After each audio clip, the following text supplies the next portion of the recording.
There are sounds that a child should never have to learn too early. The sound of a landlord's fist against a hollow door. The sound of a mother crying after she thinks everyone is asleep. The sound of boxes being dragged across a floor that no longer belongs to you. Maya Calloway's daughter, Iris, had learned all three of those sounds before she turned 6 years old, and she had learned them not because her mother was careless, not because anyone had been reckless or foolish or unwise, but because life has a way of disregarding effort when it decides to be cruel, and it had been particularly, systematically cruel to Maya Calloway for the better part of 3 years. If you're enjoying this story so far, don't forget to hit the like button and subscribe. Drop a comment telling me where in the world you're watching from. I love hearing from you. It was a Thursday morning when the final notice came. Not slipped under the door with some trace of mercy, not left on the kitchen table like something at least willing to pretend it had manners. It was taped directly to the front of the door in full view of the neighbors, a bright orange paper that might as well have been a neon sign advertising everything that had gone wrong in a life that had once shown every sign of going right. Maya saw it the moment she stepped outside with Iris strapped to her hip and a bag of laundry balanced on her free arm. She read it once, fast, the way you read something when you are hoping that you misunderstood, when you are hoping the words are going to rearrange themselves into something manageable. Then she read it again, slower, word by word, number by number, and they did not change. 14 days. They had 14 days to vacate the premises or proceedings would be initiated.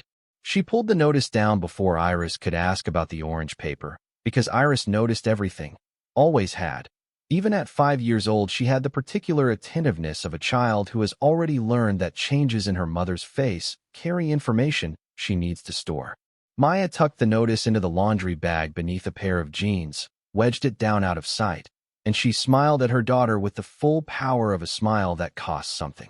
The kind of smile that draws on reserves you did not know were already running low. She told Iris they were going to have a great day. Iris believed her completely, because at 5 years old she still trusted her mother's smile as an accurate report on the state of the world. Maya Calloway was 31 years old, and she had not had a great day in longer than she could calculate, without making herself feel worse about the calculation. She had been a nurse's aide at the Hargrove Medical Center for 4 years, working double shifts whenever she could get them scheduled, whenever the staffing office would allow it, coming home with feet so swollen by the end of a 14-hour day that she sometimes had to sit on the edge of the tub and soak them for 20 minutes before she could even think about lying down. She had worked holidays. She had worked nights. She had picked up shifts for colleagues who needed them and banked the goodwill like currency, hoping it would come back to her in some form. She had done all the things you were supposed to do when you were trying to build something stable out of limited material. She was not careless. She was not reckless. She was simply a woman who had been hit by the kind of misfortune that does not distinguish between the deserving and the undeserving, that simply arrives and begins extracting what it came for. The first blow was the hospital's restructuring. Corporate efficiency, they called it in the memo, as though language could make it clean. They cut her from full-time to part-time without ceremony, without severance, without anything beyond a form letter and a toll-free number to call with questions, and the questions she had were the kind that number could not answer. What do I tell my daughter? Where does this month's rent come from? What happens if she gets sick? These were not questions with scripted responses. Then Iris did get sick. Nothing catastrophic, not the kind of illness that comes with a diagnosis that rearranges your life forever. Just the kind that a child with stable insurance and a warm home weathered in 2 weeks, a respiratory infection that needed medication and follow-up visits and twice the rest, in the middle of a stretch when Maya had none of those things to spare. The urgent care bills arrived in envelopes that looked identical to the previous month's urgent care bills, and Maya paid what she could and set aside what she couldn't, and the pile of what she couldn't grew with the slow patience of things that know they will eventually win. The apartment in Dalton Creek was not much, but it had been hers, paid for by her own hours and her own sacrifice, and it had felt like something solid to stand on. A 2-bedroom on the 3rd floor of a building that smelled perpetually of old carpet and other people's cooking, a building with a parking lot light that flickered and an elevator that gave out once a month. But it had Iris's drawings on the refrigerator, taped up in the overlapping, colorful way of a child who has never worried about running out of space. It had a window seat with a cushion they had found at a yard sale, where they read picture books together on Sunday mornings with the sun coming through the east-facing glass and lying across the pages like something gentle and unhurried. It had been enough. More than enough, some days. Until the math stopped working and it became not enough at all. She had borrowed money from her sister Tanya in Columbus, who gave it without commentary, but whose silence on the subject carried its own weight. She had called her mother Carol, who lived on a fixed income in a retirement community in Savannah, Georgia, a woman of 70 who had spent her whole adult life giving to others and who gave again now from reserves that should not have been touched. Maya had sold the reliable car, the one that started every morning regardless of temperature, and replaced it with something held together by a combination of mechanical luck and the particular mercy of vehicles that have decided, for reasons of their own, to cooperate a little longer. She had pawned her grandmother's bracelet, a thin gold chain with a small turquoise pendant that her grandmother had worn every day of Maya's childhood, and she had done it quickly, without allowing herself to feel it in the moment, saving that for later when she was alone in the bathroom with the faucet running to cover the sound. None of it had been enough. 14 days. She spent the first day after the notice going through numbers on a legal pad she had been using for months, filling in columns and crossing them out, and filling them in again with different assumptions, different scenarios, trying to locate the version of the math that worked. She called the county housing authority and was placed on hold for 40 minutes before a voice that sounded tired in a specific, institutional way told her the waiting list was 18 months. She called 2 apartments she had found in her price range, both already rented. She called Tanya again, and they talked for a long time without saying the things they were both thinking, circling around the center of the problem, because naming it directly made it too heavy to hold in an ordinary phone conversation.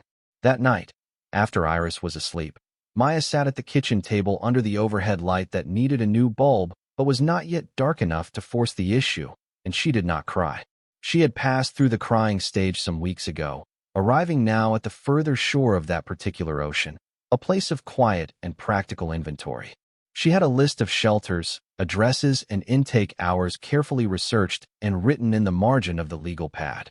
She had a list of churches running transitional housing programs in the county. She had a list, unwritten but absolutely real, of things she refused to let Iris see, things she would not allow her daughter to witness or carry, no matter what else she had to absorb herself. That list was the longest one, the one she added to without thinking, the one that drove every decision. It was her neighbor Dolores who changed things. Dolores was a retired schoolteacher who had lived in the building for 11 years, who wore housecoats in colors that suggested she had once cared deeply about color and had not stopped. She kept a small herb garden on her balcony that supplied her kitchen and occasionally the kitchens of her neighbors when she knocked, and offered a handful of rosemary or a sprig of thyme without ceremony. She had the particular quality of perception that comes from having lived long enough and quietly enough to see the situations of the people around you before they can fully see them themselves. She knocked on Maya's door 3 days after the orange notice appeared and disappeared, holding a casserole dish covered in foil in one hand and a piece of paper in the other. She set the casserole on the counter without making a ceremony of it, because she understood that certain forms of kindness land better when they are delivered without fanfare, and she held out the paper and said she had received it through a series of forwardings too complicated to fully trace. A neighbor who had a cousin who knew Maya's aunt in Savannah had somehow ended up in possession of a letter originally addressed to Maya at her mother's home address in Georgia, and it had migrated through a chain of hands over the course of 6 weeks before arriving at Dolores's door. She told Maya to read it when she had a quiet moment. Then she said the casserole had a full hour at the low setting still left in it if she needed the time, and she left. Maya read the letter standing at the kitchen counter with her reading glasses on because the print was small and the paper had yellowed at the edges. It was from a law office in a town called Carver Falls, roughly 90 miles northeast of Dalton Creek, written on the firm's letterhead in the measured, careful language of attorneys who have spent careers delivering information that changes people's circumstances. It was addressed to Maya Calloway by name. It said that a man named Raymond Elias Goss had died and left a property to be distributed according to the terms of a will he had filed 7 years prior. It said that Maya Calloway was named as the sole beneficiary of the property located at Rural Route 4, outside of Carver Falls, in the township of Millhaven. It said she needed to contact Gerald Birch at the address provided at her earliest convenience to begin the process of transferring title. Maya read it twice. Then she read it a third time, slower still, in case she had misread something that would make it mean something else. She did not know anyone named Raymond Elias Goss. She called the number the following morning from the parking lot of the laundromat while Iris sat inside watching the dryers spin with the absorbed, almost meditative interest that children reserve for things that are repetitive and warm and ask nothing of them. Gerald Birch answered on the second ring and spoke with the unhurried clarity of a man who had delivered this kind of news often enough to have learned exactly the right pace for it. He explained that Raymond Goss had been a Vietnam veteran, a man who had served 2 tours and returned to Millhaven in 1971 with no surviving family of his own left to speak of. He had purchased the rural Route 4 property in 1987, paying cash according to the records, and he had maintained sole ownership until his death at 82 in a VA care facility outside Columbus. His affairs had been simple by most measures.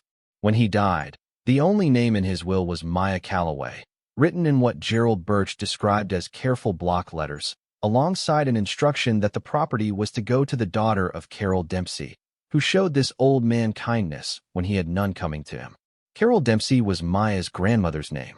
Maya stood in the parking lot with the phone pressed against her ear and felt something shift in the region of her chest, some small rearrangement of the interior weight she had been carrying, a thing she was not yet able to name precisely, but that felt different from the sensations she had been living with for months. Gerald Birch continued. He said that Raymond Goss had never spoken directly about Maya's grandmother in any of their professional dealings, only written what he wrote in the will, but that the document was clear and legally unambiguous. He said the property was in significant disrepair, and he paused there, giving the phrase room to settle, the way you pause after telling someone something they need time to absorb before the details follow. He said the main house had not been occupied in more than 20 years.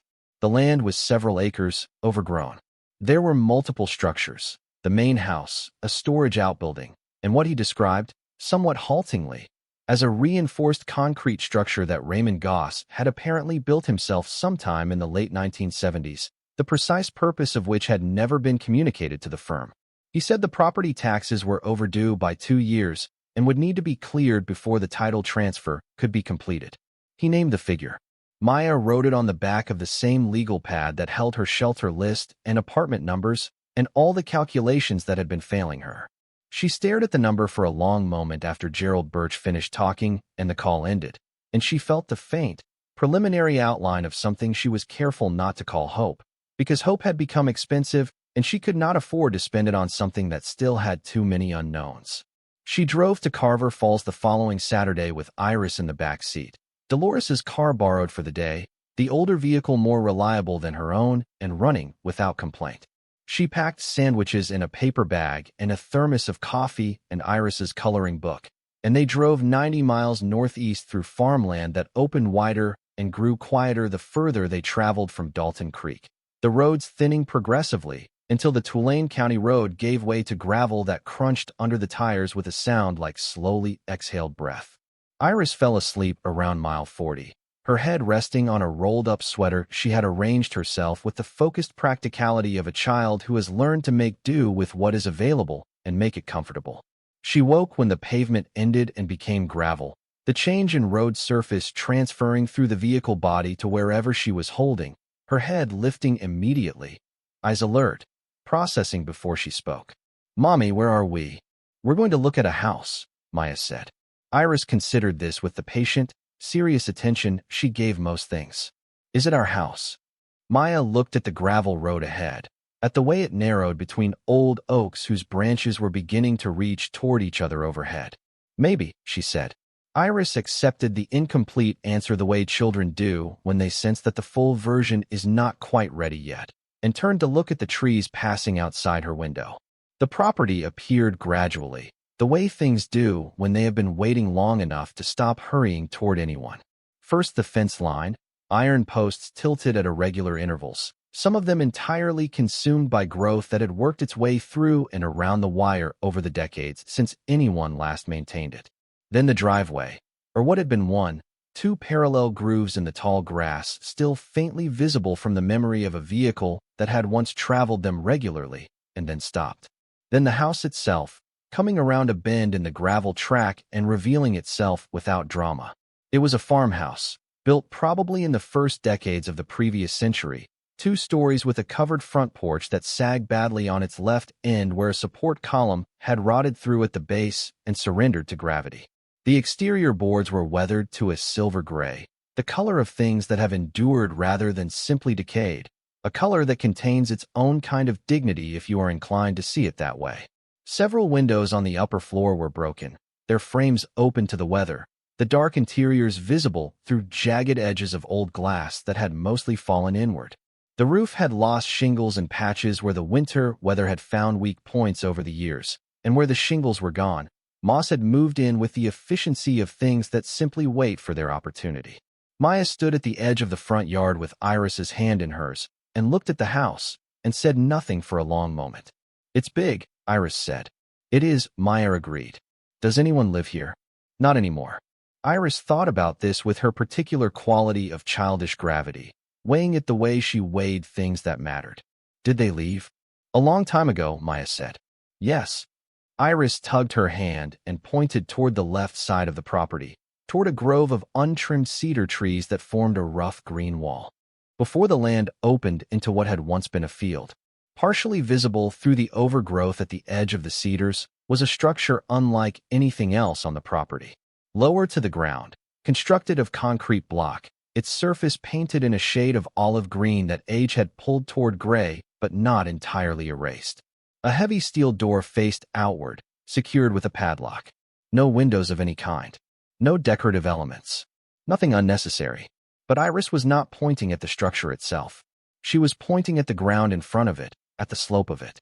The earth in front of the concrete building dropped away in a subtle but deliberate depression approximately 6 feet across, partially concealed under layers of grass and root systems that had grown over it during the years since anyone had used it.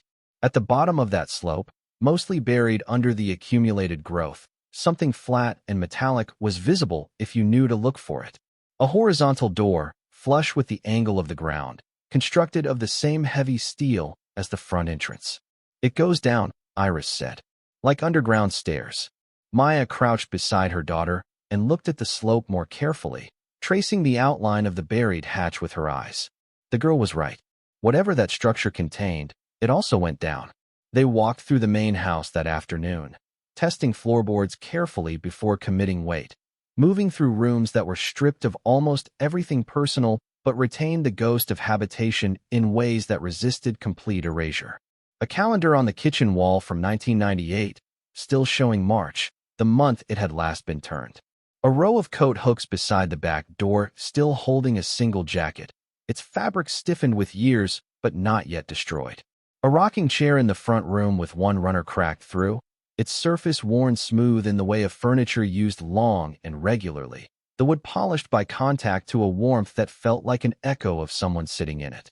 In an upstairs bedroom, Iris found a small wooden box in the corner of a closet, half tucked under a drift of old newspaper. It was empty, but carved into the lid, deliberate and clear, were 2 initials. R.G. Iris held it up and examined it with the solemn, careful attention of a child who understands instinctively that certain objects carry weight beyond their size. "Can we keep it?" she asked. "We'll see," Maya said. She already knew she was going to find a way to pay the back taxes. She had not yet worked out the mechanics. But she knew it the way she had known other things in the past 3 years, with the unreasonable, bone-level certainty that had kept her moving when the numbers said to stop. Some decisions arrive before their means do, and you make them anyway because the alternative is unacceptable. She drove home that evening as the sun went orange over the western fields, Iris asleep again in the back seat with the small wooden box held against her chest. Maya drove without the radio, holding the wheel and turning over what she had seen, not yet ready to share any of it with anyone, wanting to let it sit in her own mind undisturbed for a little while before the practical world got hold of it. Tanya called 2 nights later, having gotten a version of the story from their mother. The conversation had the architecture of all conversations between sisters who love each other but approach the world from different angles. Tanya listened with careful, patient attention and then began, methodically and without cruelty, to lay out why this was not a solution. She said a derelict rural property would cost more to make habitable than it would ever be worth. She said rural land with no income potential and an overdue tax bill was not a housing answer for a woman with a young child. She said Maya needed to focus on the practical options that were actually in front of her, not a 90-mile-away inheritance from a stranger. Maya listened. She took her sister seriously because Tanya was usually right about practical things, and she had learned not to dismiss that. But when Tanya finished, Maya said quietly that she had no practical options left. She said this plainly, not for effect, because it was simply true. The shelter list and the apartment hunt and the numbers on the legal pad had all converged on the same answer. This was the only door that had opened. She had decided she was going to walk through it. There was a silence.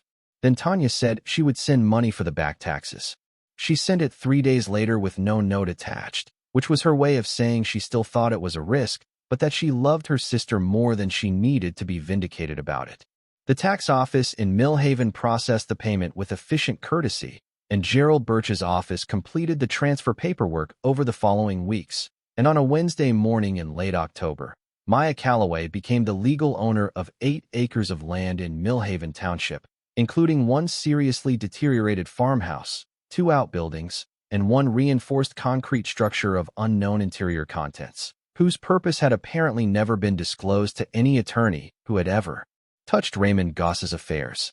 She drove back to the property on a Thursday, alone this time, without Iris, needing to see it without the additional weight of managing someone else's reactions while she was still working out her own.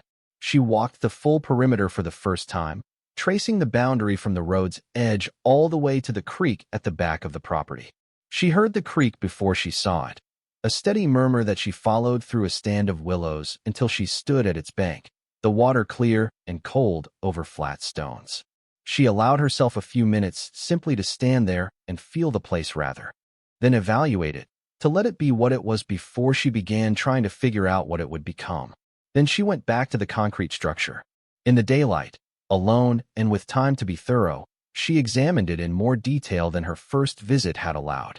The construction was precise in a way that set it apart from everything else on the property, where improvisation and necessity had shaped every building decision. Here, everything was deliberate. The walls were thick, 18 inches by her rough estimate, possibly more. The mortar between the blocks finished smooth and carefully. The steel door was heavier than anything she would expect on a standard outbuilding, its hinges oversized and welded to the frame rather than bolted. The paint on the exterior had been applied in distinct layers visible at the corners, olive green over an earlier gray over the original concrete surface, the layers recording a history of maintenance that had continued until it didn't. In front of the entrance, exactly as Iris had noted, the ground sloped into that deliberate depression, and at the bottom of it, under years of grass and roots, the horizontal hatch waited with the patience of things built to wait. She cleared enough growth from around it to trace the outline of the hinge line and the seam, and she confirmed what she had suspected on the first visit. It was not incidental. It was engineered. She tried the keys Gerald Birch had given her on the padlock, a ring of 3 keys with a worn paper tag handwritten in block letters. R.G. The second key turned the padlock, which opened in her hand with a weight and solidity that spoke of quality manufacture rather than simple age. She pushed the door open. The air that came out was not what she expected. She had braced herself for mold, for the damp, stale smell of a space sealed for decades with no ventilation.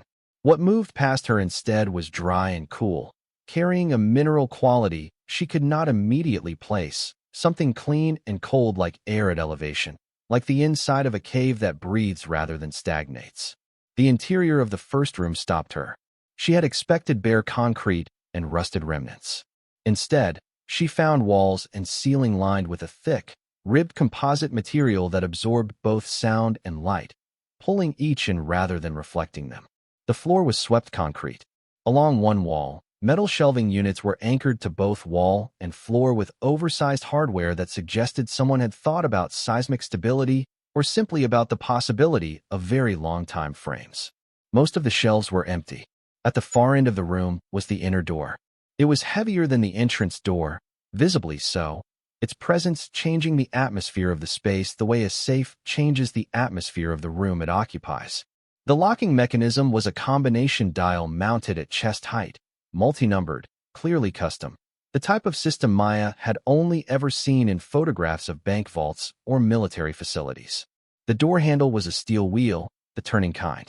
The seam around the door frame was clean and tight and had held its integrity perfectly. She did not try to open it. She stood in front of it for a while, her flashlight on the dial and the wheel and the unmarked face of the steel, and she thought about what she knew of Raymond Elias Goss. A man who had served in Vietnam. A man who had come home to no family. A man who had built this thing in the ground of his property without telling anyone what was in it, who had maintained it in silence for decades, who had left it to the granddaughter of a woman who had sat with him at the VA and asked for nothing. She called Carson Webb that evening and described everything in careful detail. Carson arrived Thursday morning with his truck loaded with equipment. They walked the property together, and he said little until they reached the concrete structure, where he stopped at the threshold and placed his palm flat against the wall. He knocked on it in several places, listening to the pitch of each impact. 18 inches minimum, he said. Possibly more. He examined the interior wall lining and identified it immediately as lead-lined fiberglass composite, a material he had encountered in Army facilities, used in spaces designed to shield against electromagnetic interference or radiation exposure. He said it was expensive to install and not something anyone specified without a specific reason. He looked at the ceiling ventilation and confirmed the system was still functioning, passive and engineered, moving air through differential pressure rather than active mechanical assistance. He spent considerable time examining the inner door before concluding simply and professionally that it was a real vault. Not repurposed, not improvised. Custom-built. They searched the antechamber methodically, and Carson found the hidden panel on the second shelving unit's wall behind it, where a small magnetic catch held a section of composite paneling that opened on a hinge to reveal a recess. Inside the recess was a manila envelope, folded at the top in the old way, its paper yellow at the edges and dry as chalk. Maya opened it where she stood. Inside was a single handwritten page. Raymond Goss had written in his block letters that the property and everything kept within it were left to Carol's girl, whoever she might be when the time came. He wrote about her grandmother sitting with him at the VA on 3 separate Tuesdays in 1989, bringing food, asking nothing, staying until he could speak again. He wrote that he had never forgotten it and could not. He had built this place because he did not trust the world to stay safe, and he had put inside it what he could gather because he had wanted to leave something of value to someone who had not been owed anything by anyone. The combination was the date of the second battle of the Ia Drang Valley. Month first, day, then the year in 2 digits. He ended with 4 words. I hope it is enough. Carson had the date before she finished reading. November 17th, 1965. He crouched at the dial with the flashlight steady. He turned it left to 11, right to 17, left to 65. From within the steel, the mechanisms moved. Heavy, precise, the sound of things doing exactly what they were designed to do. Then the final click, definitive and complete.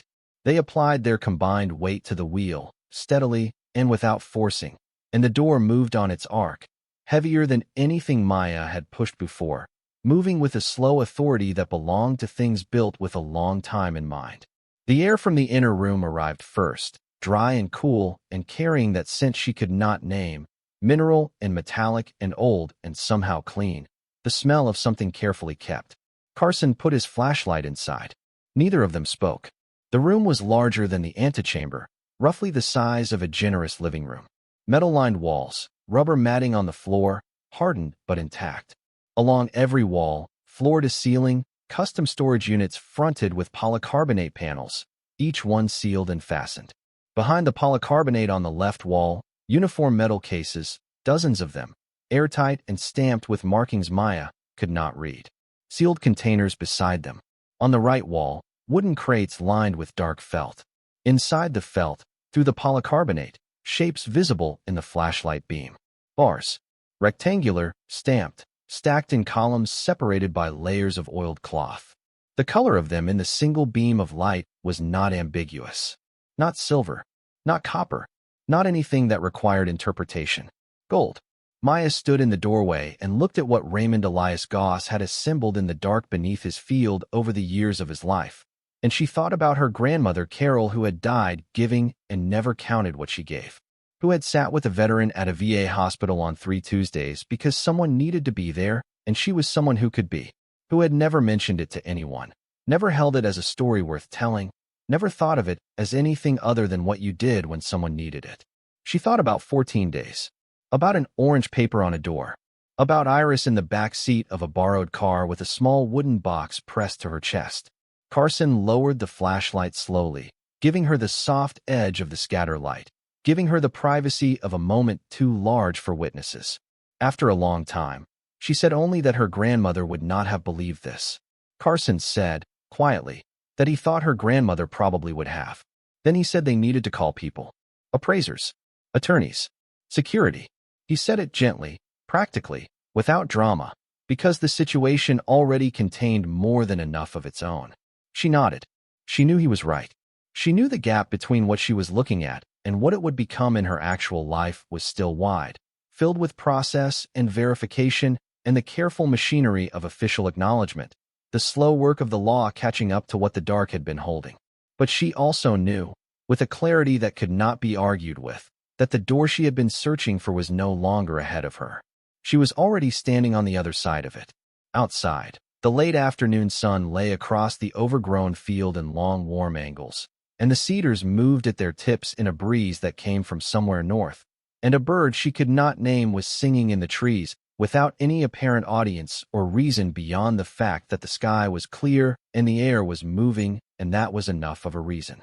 She stood in the doorway of the vault with one hand on the frame and breathed the outside air and let it mean what it meant.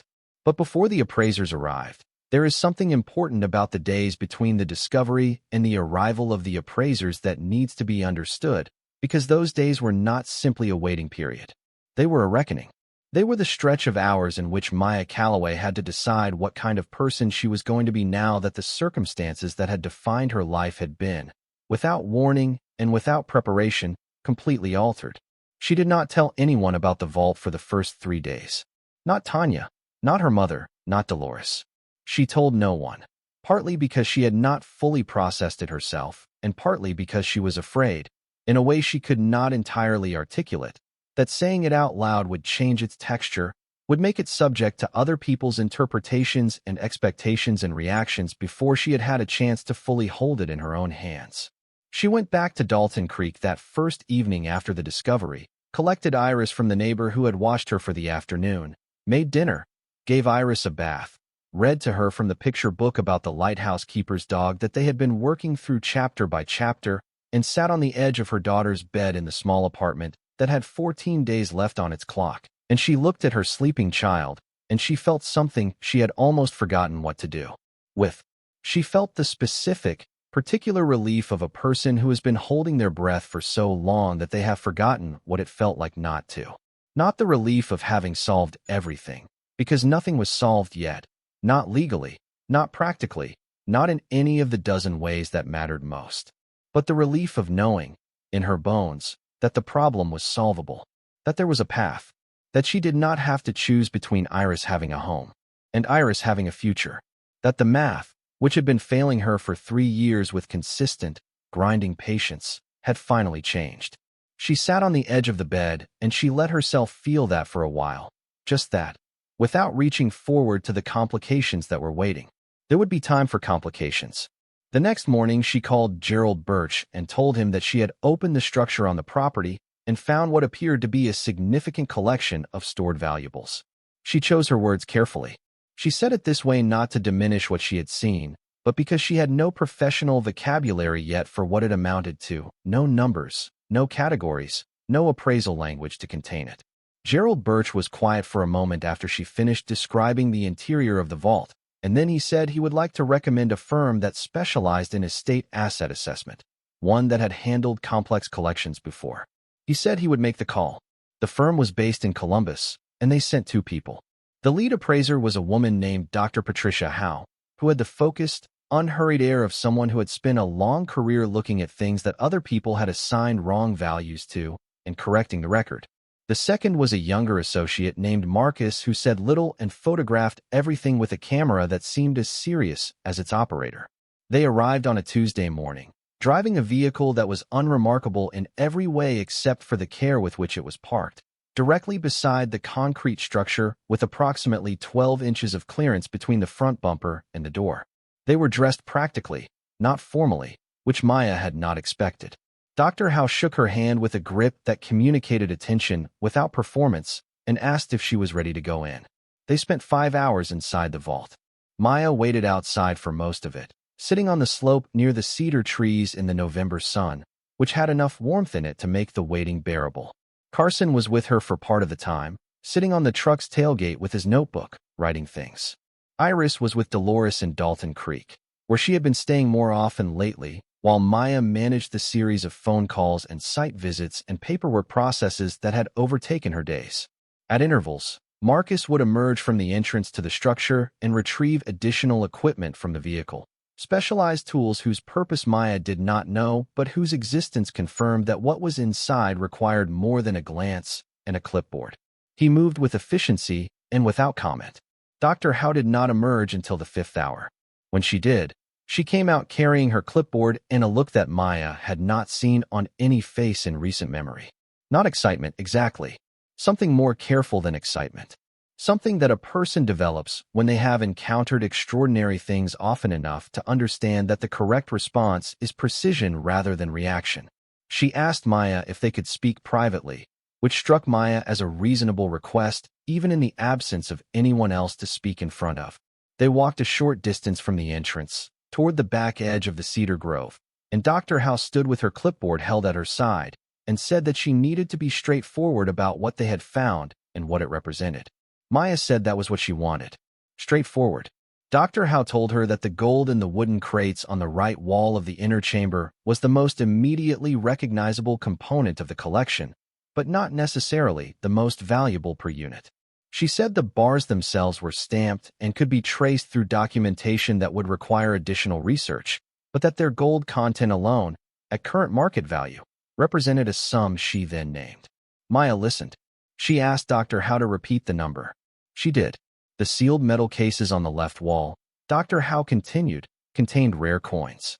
Not circulating currency, not everyday collectibles, but specific, documented examples of coins with provenance and rarity that placed them in a separate category from the gold. Some of them appeared to be pre-Civil War American gold coins in conditions that rarely survived this long intact. Some were international pieces whose rarity was compounded by their condition. She said a full numismatic appraisal would require additional time, but that the preliminary assessment suggested a value that she then named, and named as conservative. The sealed containers along the left wall, the ones Maya had been least certain about, contained something she had not guessed. Documents. Bearer bonds. Specifically, some of them still current, some of them historical instruments that had their own collectible value independent of their face value. She said the bond evaluation would take the longest to complete and was the component whose eventual number she was least prepared to estimate with confidence at this preliminary stage. She said the total preliminary estimate, and she emphasized the word preliminary, was in the range of $480 million. Maya heard the number. She heard it the way you hear certain numbers, the way you hear them when they belong to a scale of reality you have never actually encountered before, only conceptualized from the outside, the way you might have conceptualized a foreign country before you stood in it. The number existed in her mind as information, as a sequence of sounds that mapped to symbols that mapped to a concept she understood abstractly. But its actual weight, its actual meaning, the specific texture of what it would become in her life and in Iris's life, that was not yet available to her standing in the November sun outside a cedar grove in Millhaven Township. Dr. Howe was watching her with the composed attentiveness of someone who had delivered large numbers before and had learned to read the person receiving them. She said nothing further immediately. She simply waited. Maya said, after a while, he built this himself. The structure is consistent with individual construction over a period of years. Yes, Dr. Howe said. He gathered all of this himself. That appears to be the case. Maya looked at the entrance to the concrete structure, at the heavy steel door that Raymond Elias Goss had installed with his own hands on property, He had bought with cash because he did not trust the world to stay safe, because he wanted to leave something of value to someone who had not been owed anything by anyone. She thought of her grandmother, Carol, sitting in a plastic chair at a VA hospital on 3 Tuesday afternoons in 1989, bringing food in containers she would carry in on the bus and carry back out empty, sitting with an old soldier who could not speak to anyone yet, staying until he could. Not because she was owed anything, not because she expected anything, simply because it was what you did when someone needed it. $480 million. The November sun lay across the overgrown field and across the cedar grove and across the concrete walls of the structure that had kept its secret for 30 years, and somewhere in the willows at the back of the property the creek ran steadily over its flat stones, and a bird Maya still could not name was singing again, high in the oaks along the fence line, just singing because the air was clear and the world was still there to sing in. Maya Calloway stood in the November sun and thought about her grandmother, and she let herself cry, finally, for the first time in weeks, not from grief, not from the particular exhaustion of 3 years of failing math, but from something she had no adequate word for, something in the vicinity of gratitude but larger than that, something that belonged to the space between what a person deserves and what they receive, and the rare and extraordinary moments when those two things happened to align. The number did not get easier to hold in the days that followed. Maya had half expected it too, had assumed that repetition would do what repetition usually does, wear the strangeness of a thing down until it became familiar, until it fit inside ordinary thought without catching on anything. But $480 million did not behave that way. Every time she encountered it, in conversation with Gerald Birch, in the preliminary documents Dr. Howe's firm began preparing, in the quiet of her own mind late at night, when the apartment was dark and Iris was breathing steadily down the hall, the number arrived with the same force as the first time. It did not shrink. It did not domesticate itself. It simply sat there, enormous and patient, waiting for her to catch up to it. She had not caught up to it yet. What she had done, in the 10 days since the appraiser's initial visit, was manage the process with the same methodical attention she had brought to every crisis of the preceding 3 years. She had called the attorneys. She had signed the documents that needed signing. She had cooperated with the additional assessment teams that Dr. Howe's firm sent in the following week, a numismatist from a university in Cincinnati who spent 2 full days cataloging the coin collection with the reverent precision of a man handling objects that had outlasted every person who had ever touched them, and a bonds specialist from a financial firm in Columbus who worked through the document containers with an expression that shifted from professional neutrality to something closer, to undisguised astonishment over the course of the afternoon. She had arranged for a security company to install a monitoring system on the property. She had begun working with Gerald Birch on the legal framework for the asset transfer, a process that turned out to be considerably more complex than simply inheriting a piece of land, involving estate tax considerations and asset valuation protocols and a series of filings that Gerald Birch navigated with quiet expertise while explaining each step to Maya in language that assumed she was intelligent without assuming she already knew the vocabulary. She had also, in a decision that took her 3 days to fully commit to, told Tanya. That conversation did not go the way conversations with Tanya usually went. Tanya, who had an opinion about most things and delivered it with the reliable confidence of someone who had been right often enough to trust her own judgment, listened to the full account of the vault and the gold bars and the rare coins and the bearer bonds and the preliminary appraisal figure, and she said nothing for so long that Maya checked the phone to make sure the call had not dropped. Then Tanya said, quietly and without any of her usual editorial infrastructure, "Maya, are you serious?" It was not a question. It was the sound of a person watching their entire framework for a situation dissolve and trying to locate solid ground. Maya said she was serious. There was another silence.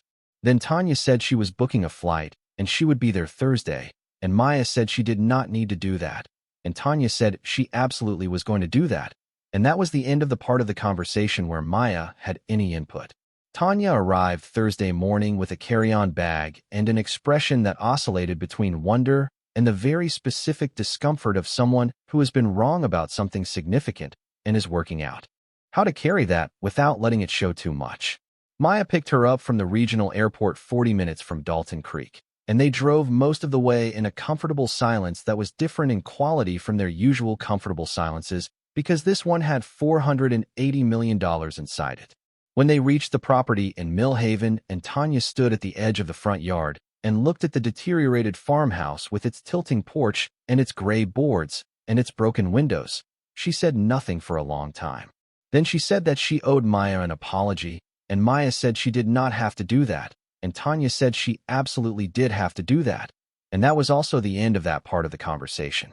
They walked to the concrete structure together, and Maya unlocked the outer door and showed Tanya the antechamber and the inner vault with the vault door standing open now and the polycarbonate-fronted storage units visible and the rows of felt-lined wooden crates behind their transparent panels.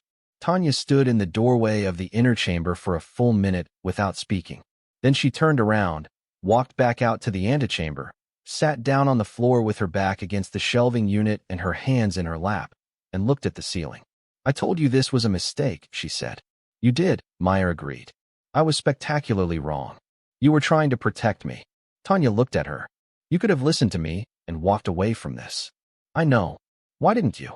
Maya thought about it honestly, the way the question deserved. She said she didn't know exactly.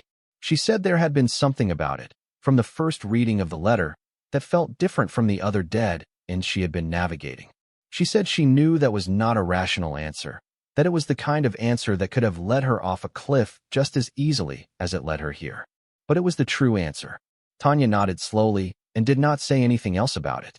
They drove back to Dalton Creek that evening, and on the way, almost casually, Tanya said that she had been doing some research. She said she had looked into what a person did when they found themselves in possession of assets of this scale and what the practical first priorities were, and she wanted to walk Maya through what she had found.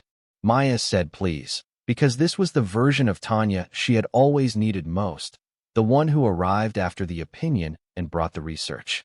They stayed up until 2 in the morning at the kitchen table with the legal pad and Tanya's printed notes and the phone between them for looking things up, and by the time they stopped, the outline of the next few months had a shape to it that had not existed before.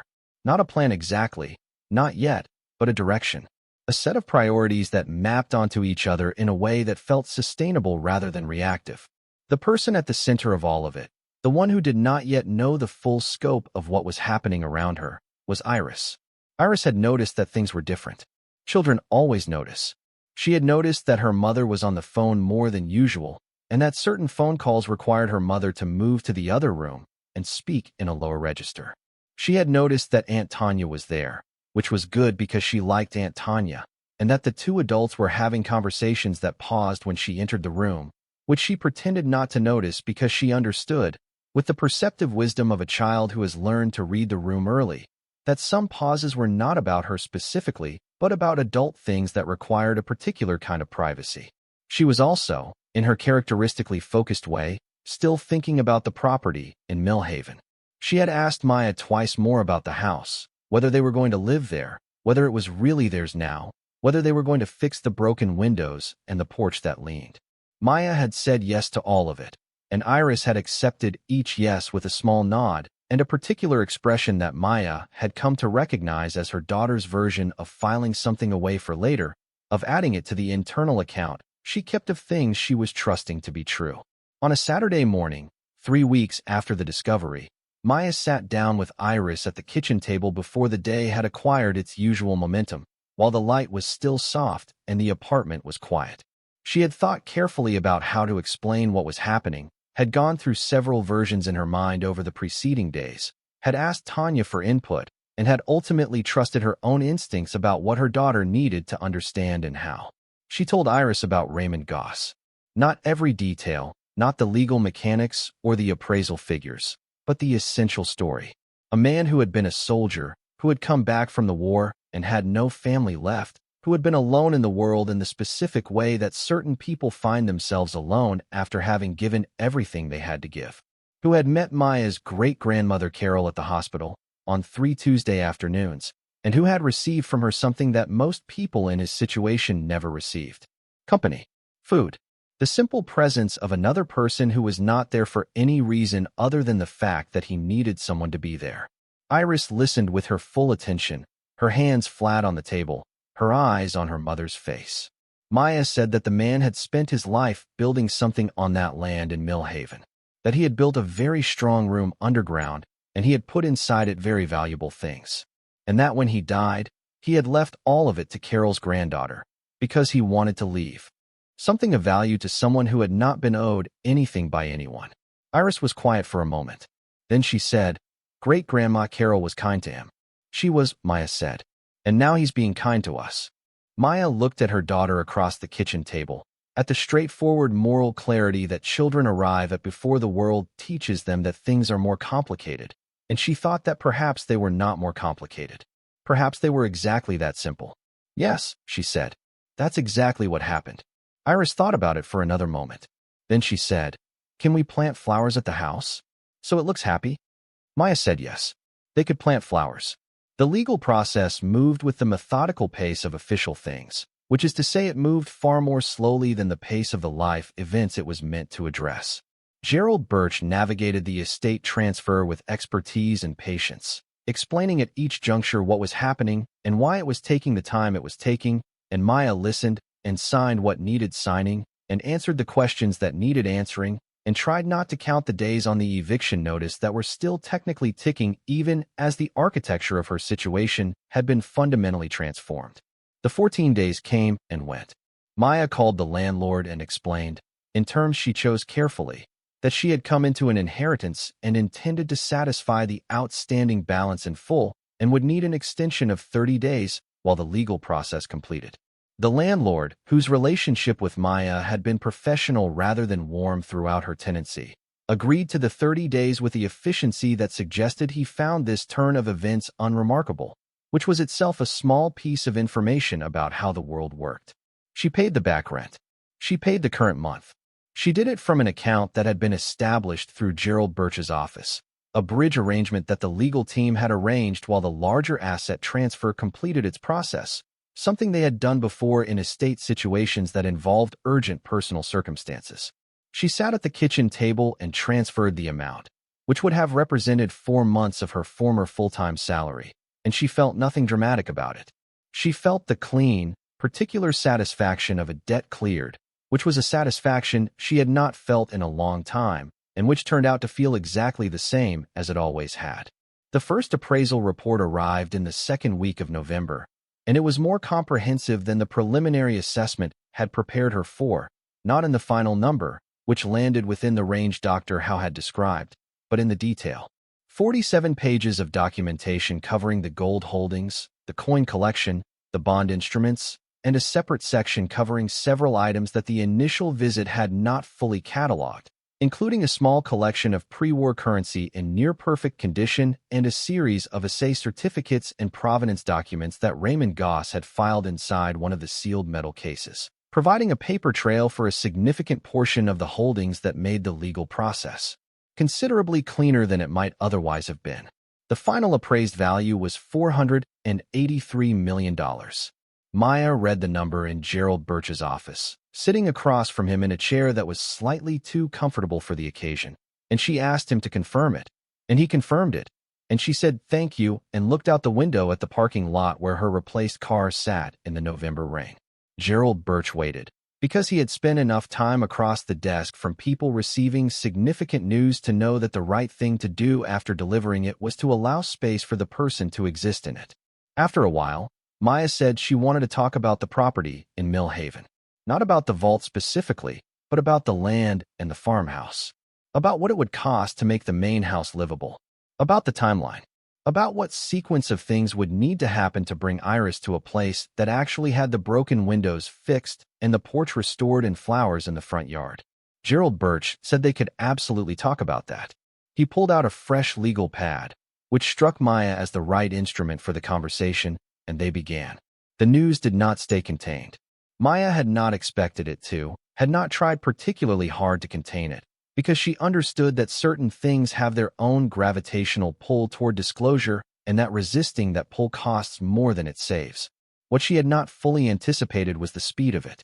It began with the numismatist from Cincinnati, who mentioned to a colleague that he had spent 2 days cataloging a coin collection discovered in a private vault in rural Ohio that was, in his professional estimation, one of the most significant private numismatic holdings he had encountered in 30 years of practice. The colleague mentioned it to someone else. Within 2 weeks of the initial appraisal, a reporter from a regional paper had filed a request with the county recorder's office, which was a matter of public record, and by the end of November the basic outline of the story was in print. The article was not sensationalized, which Maya was grateful for.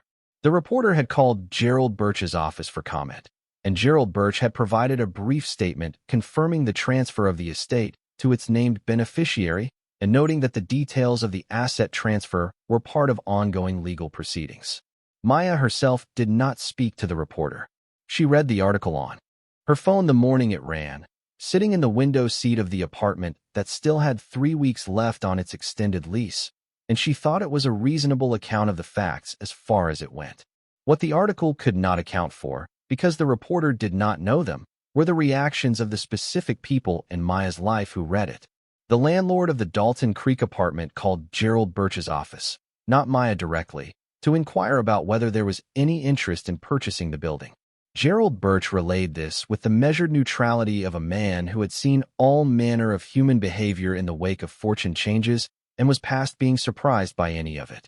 2 former colleagues from the hospital called Maya personally. These were women she had worked alongside during the years when she had been pulling double shifts. Women who had known about her situation in the general way that co-workers know about each other's situations, and they called with what sounded like genuine happiness in their voices, which Maya found she was able to receive without cynicism, mostly because she knew them well enough to believe it was real. Her mother called from Savannah and cried in a way that started as happiness and moved through several other territories before arriving at something quieter and more complex. The emotion of a woman who had given what she had during her daughter's worst years and who was now confronting the fact that those years were over. Maya cried on the phone too, for the first time in a long while, and it was not the same kind of crying as the kind she had done alone in bathrooms with the faucet running. It was the kind that arrives when the pressure finally lifts, when the body is trying to recalibrate to conditions that no longer require it to hold everything in. Tanya, who was back in Columbus by the time the article ran, sent a text that said simply, "I should never have told you it was a mistake." Maya wrote back, "You were trying to protect me." Tanya wrote back, "You protected yourself. That's different." Maya looked at that message for a long time before she put the phone down. But there was one reaction that Maya had not anticipated. One that arrived not by phone or by message or by article, but in person, on a Tuesday afternoon in the 3rd week of November, when a car she did not recognize pulled up outside the property in Millhaven, where she had gone to meet with a contractor about the farmhouse restoration. The car was a dark sedan, newer than most of the vehicles Maya was accustomed to seeing on rural Route 4, and the man who got out of it was in his early 60s, dressed in the particular way of men who once wore uniforms and have carried the instinct for precision into their civilian clothing. He stood at the edge of the gravel track and looked at the property with an expression that was difficult to read from a distance, and then he looked at Maya, and something in his face changed. He said his name was Warren Goss. He said Raymond Goss had been his uncle. Maya looked at him for a moment without speaking. Then she said he should come inside, and she meant inside the farmhouse, which was not yet habitable but was at least sheltered, where the contractor had set up a portable heater and a folding table for their meeting that afternoon. They sat across from each other at the folding table, and Warren Goss told her what he had come to say. He said he had read the article. He said he had not known, until he read it, that his uncle had owned this property. He had known Raymond in the general way of family members separated by distance and temperament, had known him as the quiet one, the one who did not come to gatherings, the one who answered letters briefly if he answered them at all. He said he had not attended the funeral because he had not been notified, that Raymond's arrangements had been handled by the VA, and that by the time he heard Raymond had died, the service had already occurred. He said he was not there to contest the will. He said this directly and without any preamble that might have made it sound like he was building toward contesting it. He said he had looked at the will and understood it and thought it was exactly the kind of thing Raymond would have done, because Raymond was a man who paid his debts and who kept his own counsel about everything. He said he had come because he wanted to tell her something about his uncle that the legal documents would not tell her. Maya said she was listening. Warren Goss said that Raymond had not always been a man who lived alone. He said that when Raymond came back from Vietnam in 1971, he had been engaged to a woman, a schoolteacher from a town outside Millhaven, and that they had planned to marry and had not, because something in Raymond had come back from the war in a shape that did not fit inside the life he had planned, and the woman had eventually, with great sadness on both sides, understood that the man she had been waiting for was not coming back in the form she was waiting for. He said Raymond had spent most of the 1970s constructing things. Not just the vault, though the vault was the most significant example. He had built the farmhouse additions that were now beyond repair. He had built fences and outbuildings, and in general had directed all of the energy that did not have anywhere else to go into the construction of physical things that would outlast him. Warren Goss said he thought the vault was Raymond's way of building something that could not deteriorate, something that the world could not work its usual processes on, a form of permanence in a life that had otherwise lost faith in the idea. He said that the day Carol Dempsey sat with his uncle at the VA had mattered more than Maya could probably imagine. He said that Raymond had written about it in the one letter he sent Warren during those years, a letter Warren had kept and still had, in which Raymond described a woman who brought him food on 3 Tuesday afternoons and who did not try to fix him or counsel him or ask him what happened, but simply sat there and let him be a person who was having a hard time, in the presence of another person who did not need him to be anything else.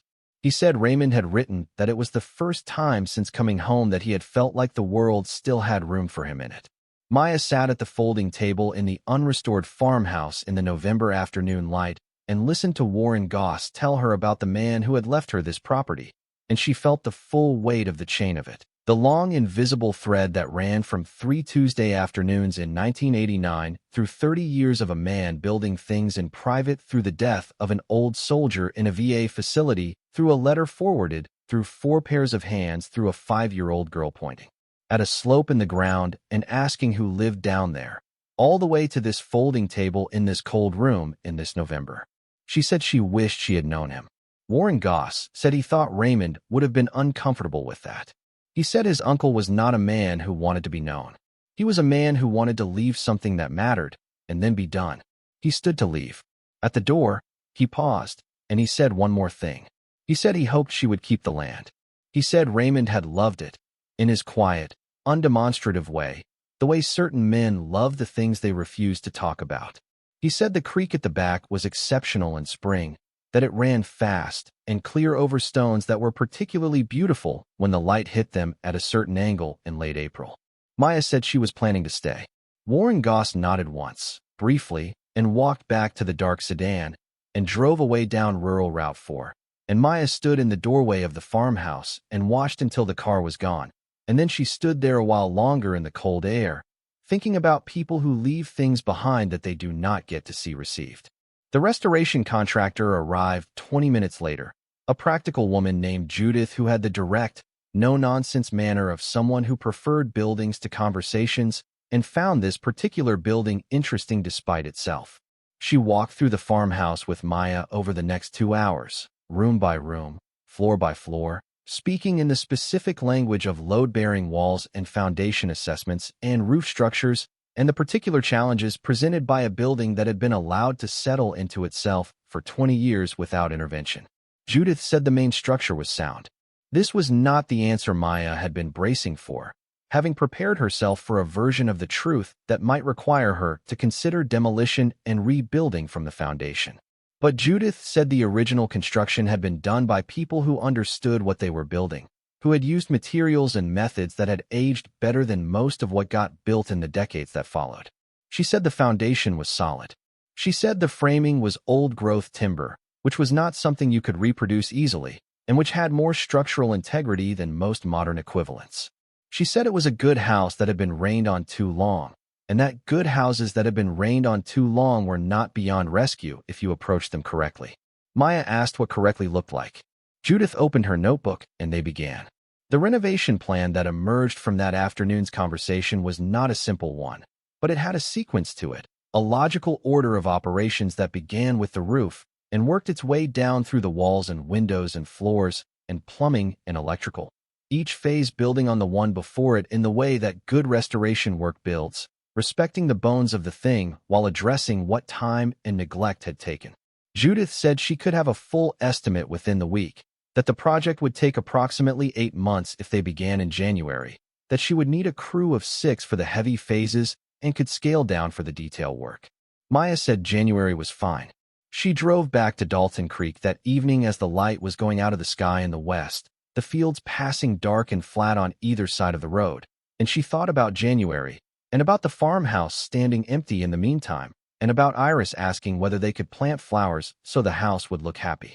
She thought about Raymond Goss, who had loved a piece of land quietly and without telling anyone, who had built a strong room in the ground and filled it with things that could not be taken from him, who had received kindness from a stranger on 3 Tuesday afternoons and had spent the rest of his life working out how to repay it, not to the woman herself, who was gone, but to the chain of her, to the person who came after her, who carried the same quality in her lineage, if not in her conscious memory. She thought about her grandmother Carol, who had never mentioned any of it. She thought about Iris. She turned off the county road onto the highway that would take her back to Dalton Creek, and the familiar lights of the town appeared ahead, and she drove toward them in the dark with a feeling she was still learning to name, something between the end of one thing and the beginning of another, the particular quality of a night that falls over a life that is in the process of becoming different from what it was. Iris was asleep when she got home, Dolores having put her to bed with the lighthouse keeper's dog book open on the nightstand to the page where they had left off. Maya stood in the doorway of her daughter's room and looked at her for a long moment, at the small shape of her under the blanket, at the wooden box from the closet of the farmhouse sitting on her bedside table where she had placed it and not moved it since. She thought about what Iris had said at the kitchen table, the morning Maya had explained who Raymond Goss was and what he had done. He's being kind to us. The simplest possible description of the most complicated thing. Maya turned off the hallway light and went to the kitchen and sat down at the table with the legal pad and wrote, at the top of a fresh page, in careful letters, things to do before January. It was a long list. It was also, for the first time in 3 years, a list with an answer at the bottom. The list on that legal pad grew over the following days the way lists do when someone who has spent years compressing their ambitions down to the size of what was possible suddenly finds the ceiling removed. Maya wrote down things she had not let herself think about in years, things that had lived at the back of her mind in the category of someday, a category she had come to regard with the particular wariness of someone who has learned that someday is where things go to disappear. Now she wrote them down in ink and let them have the specific reality of words on paper. She wanted Iris in a school where the teachers had time enough to notice her. She had been watching her daughter in the Dalton Creek Elementary that year, watching the way Iris absorbed material with a speed and intensity that suggested she was going to need more than a crowded classroom with a teacher carrying 40 responsibilities could reliably provide. Not because the school was bad. It was not bad. It was doing its best with what it had, but because what it had was not enough for a child who had Iris's particular hunger for understanding, who came home from school and asked questions that went 3 steps past the lesson and then 3 steps past the answer to the question. She wanted the farmhouse to have a room with enough windows that the light came in from 2 directions at once, a room with bookshelves, and a table big enough to spread things out on. She had been thinking about this room with a specificity that surprised her, as though the blueprint for it had been sitting somewhere in her mind waiting to be drafted. She wanted to do something for the people who had helped her, not in the transactional way, not in the repaying a debt way, but in the particular way of someone who has been the recipient of support when it was least expected and who understands from the inside what that support means. Dolores, who had held a casserole dish and a forwarded letter on the right evening, and who had watched Iris on more occasions than Maya could count without being asked or complaining. Carson, who had come out on a Thursday with his notebook and his expertise and his willingness to lie on a concrete floor to examine a door seam without making a story of it. Her mother, who had given from reserves that should not have been touched. Tanya, who had sent the money for the back taxes while still thinking it was a mistake. She wrote all of these things down, and the list was long, and at no point did the reality of the numbers cease to support it. The bond specialist's final report came in on a Thursday, adding to the picture that the numismatic and gold assessments had already painted. The bearer bonds were a mix, some of them historical instruments now valuable primarily as collectibles, their face value long since superseded by their rarity, and some of them current instruments that could be redeemed at face value through processes that the legal team was already managing. The complete accounting, when Gerald Birch laid it out in the meeting at the end of November, put the final verified total at $483 million. And this time when Maya heard the number, it had the texture of something she was beginning to know. Not familiar exactly, not comfortable, but known. The way you know a new landscape after you have walked through it enough times to stop getting lost. Gerald Birch talked with her that afternoon about the practical structure of what came next, about investment advisors and trust frameworks, and the particular care required when a sum of this size moved from the realm of estate assets into the realm of personal wealth. He spoke with the calm authority of a man who had no personal interest in the outcome beyond doing his job well, which was itself a kind of reliability she had come to appreciate.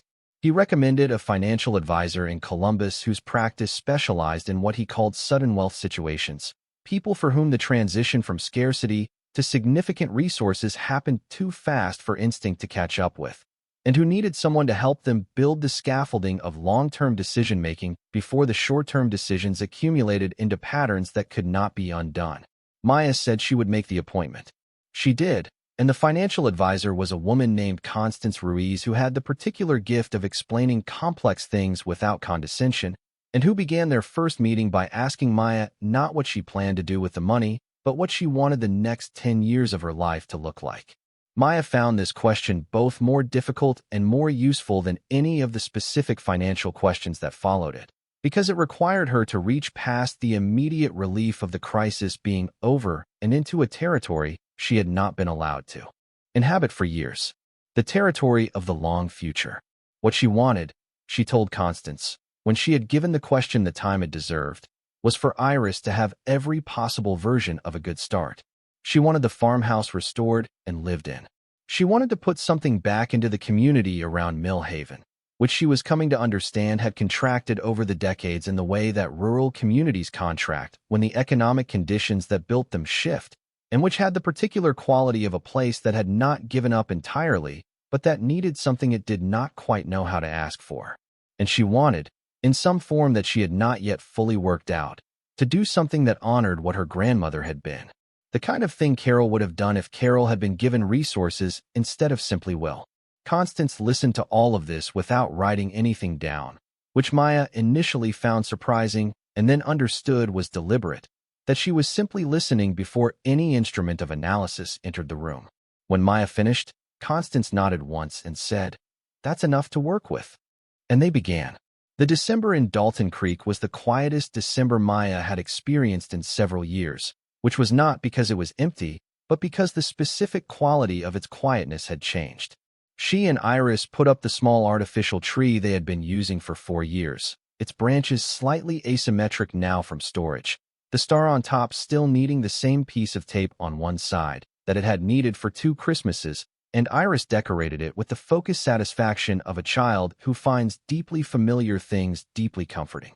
They made cookies from a recipe that had been Maya's grandmother's, written on an index card in Carol's looping handwriting and kept in a small wooden box in Maya's kitchen, the same kind of handwriting you saw in the letters of people who had learned to write before screens entered the equation. Iris, spreading green icing on a star-shaped cookie with the concentration of a craftsperson, said without looking up from her work, "Is the house going to be ready for Easter?" Maya looked at the top of her daughter's head, at the neat braids she had done that morning. "No, sweetheart. Not Easter. Probably September." Iris considered this. "That's a long time." "It is. But we have our apartment until then." Iris spread more icing, considered the star, decided the coverage was adequate. "I want the room with 2 windows," she said. Maya looked at her. "How did you know about the room with 2 windows?" Iris looked up with the expression of a child who has been discovered doing something that was not technically wrong. "I heard you tell Aunt Tanya on the phone. The room on the southeast corner." Maya looked at her daughter for a moment and then laughed, genuinely. "The full kind. The kind that has been in storage for too long and comes out slightly larger than expected." "Yes," she said. "The room on the southeast corner. It's yours." Iris nodded with the decisive satisfaction of something settled and returned to her star-shaped cookie. The renovation began in January as Judith had planned, and from the first week it was clear that the farmhouse intended to cooperate with what was being asked of it. The old-growth framing revealed itself as Judith had predicted, sound, and dimensionally stable in ways that made the structural work cleaner than comparable projects on newer buildings. The foundation was solid. The bones were honest. What the house needed was tending, and it received it systematically, the crew working through the sequence Judith had laid out with a focus that Maya found satisfying to witness during her site visits every week. The visible evidence of intention becoming reality in a way she had not allowed herself to anticipate for so long that the sight of it still felt slightly improbable. She visited most Saturdays, sometimes with Iris, sometimes alone. When Iris came, she walked the rooms with the proprietary attention of someone mapping a space she intends to occupy fully, noting changes from the previous visit, asking Judith questions about the walls and the floors and the progress of the particular window replacement that was going to give her room its second light source. Judith answered Iris's questions with the same directness she brought to her professional dealings with adults, neither condescending nor overcorrecting for the age of the questioner, and Iris received this equality of address with the quiet satisfaction of a child who is used to being taken seriously and notices when it happens. It was on one of these Saturday visits, in early March, that Maya made the decision she had been working toward for several months. The decision about the vault. She had been thinking about it since before the appraiser's report arrived, turning it over in her mind with the same regular attention she brought to the legal pad list. The vault itself was secure and sound, and contained nothing that required the specific conditions of its concealment now that the legal process had transferred the assets to appropriate holding. The gold and the coin collection and the bond documents had been moved to secured facilities through a process Gerald Birch's office had managed in January, each item cataloged and transported with the care appropriate to its value. The inner room of the vault was now empty. The antechamber was empty.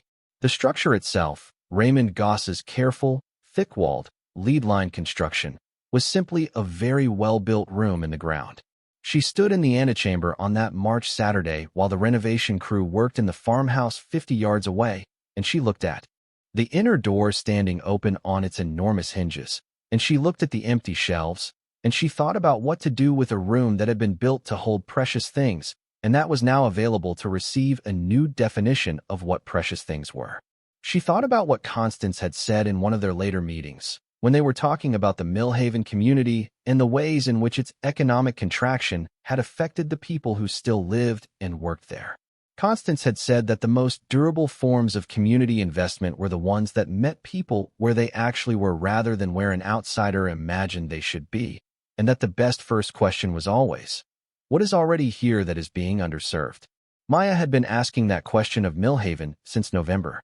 She had been driving through the township on her site visits, stopping at the diner on the main road and talking to the people there, talking to the woman who ran the small library that was open 3 days a week and closed on the other 4 because the budget did not extend to full staffing, talking to the pastor at the church that doubled as a community meeting space and that had a waiting list for the after-school tutoring program that 2 volunteers ran on Wednesday afternoons. What she had found, beneath the specific economic struggles of a contracting rural community, was something she recognized. She recognized it because she had lived inside it. The particular combination of need and dignity that characterizes people who are managing with less than they should have to manage with, who are not asking for rescue, who are simply moving through their days with the kind of competence that goes unremarked because the absence of catastrophe is not the same as the presence of sufficiency. She decided, standing in the empty antechamber on a March morning with the renovation sounds of the farmhouse carrying across the field, that the vault was going to become something Raymond Goss could not have anticipated and would, she thought, have approved of. She called Gerald Birch that afternoon and told him she wanted to establish a foundation. Not a large and complex institutional thing, but something specific, something local, something tied to the land and the community in a way that Raymond's connection to the land had been tied.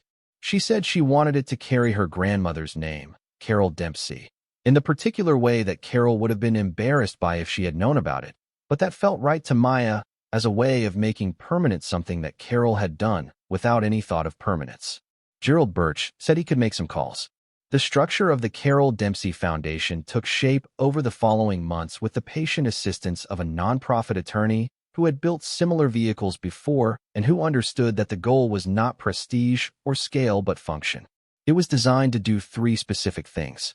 It funded the Millhaven Library to full operation, 6 days a week, with a paid librarian and a proper children's section and a community room available for the kind of gathering that rural communities need to sustain themselves and that require a neutral, accessible space in order to happen.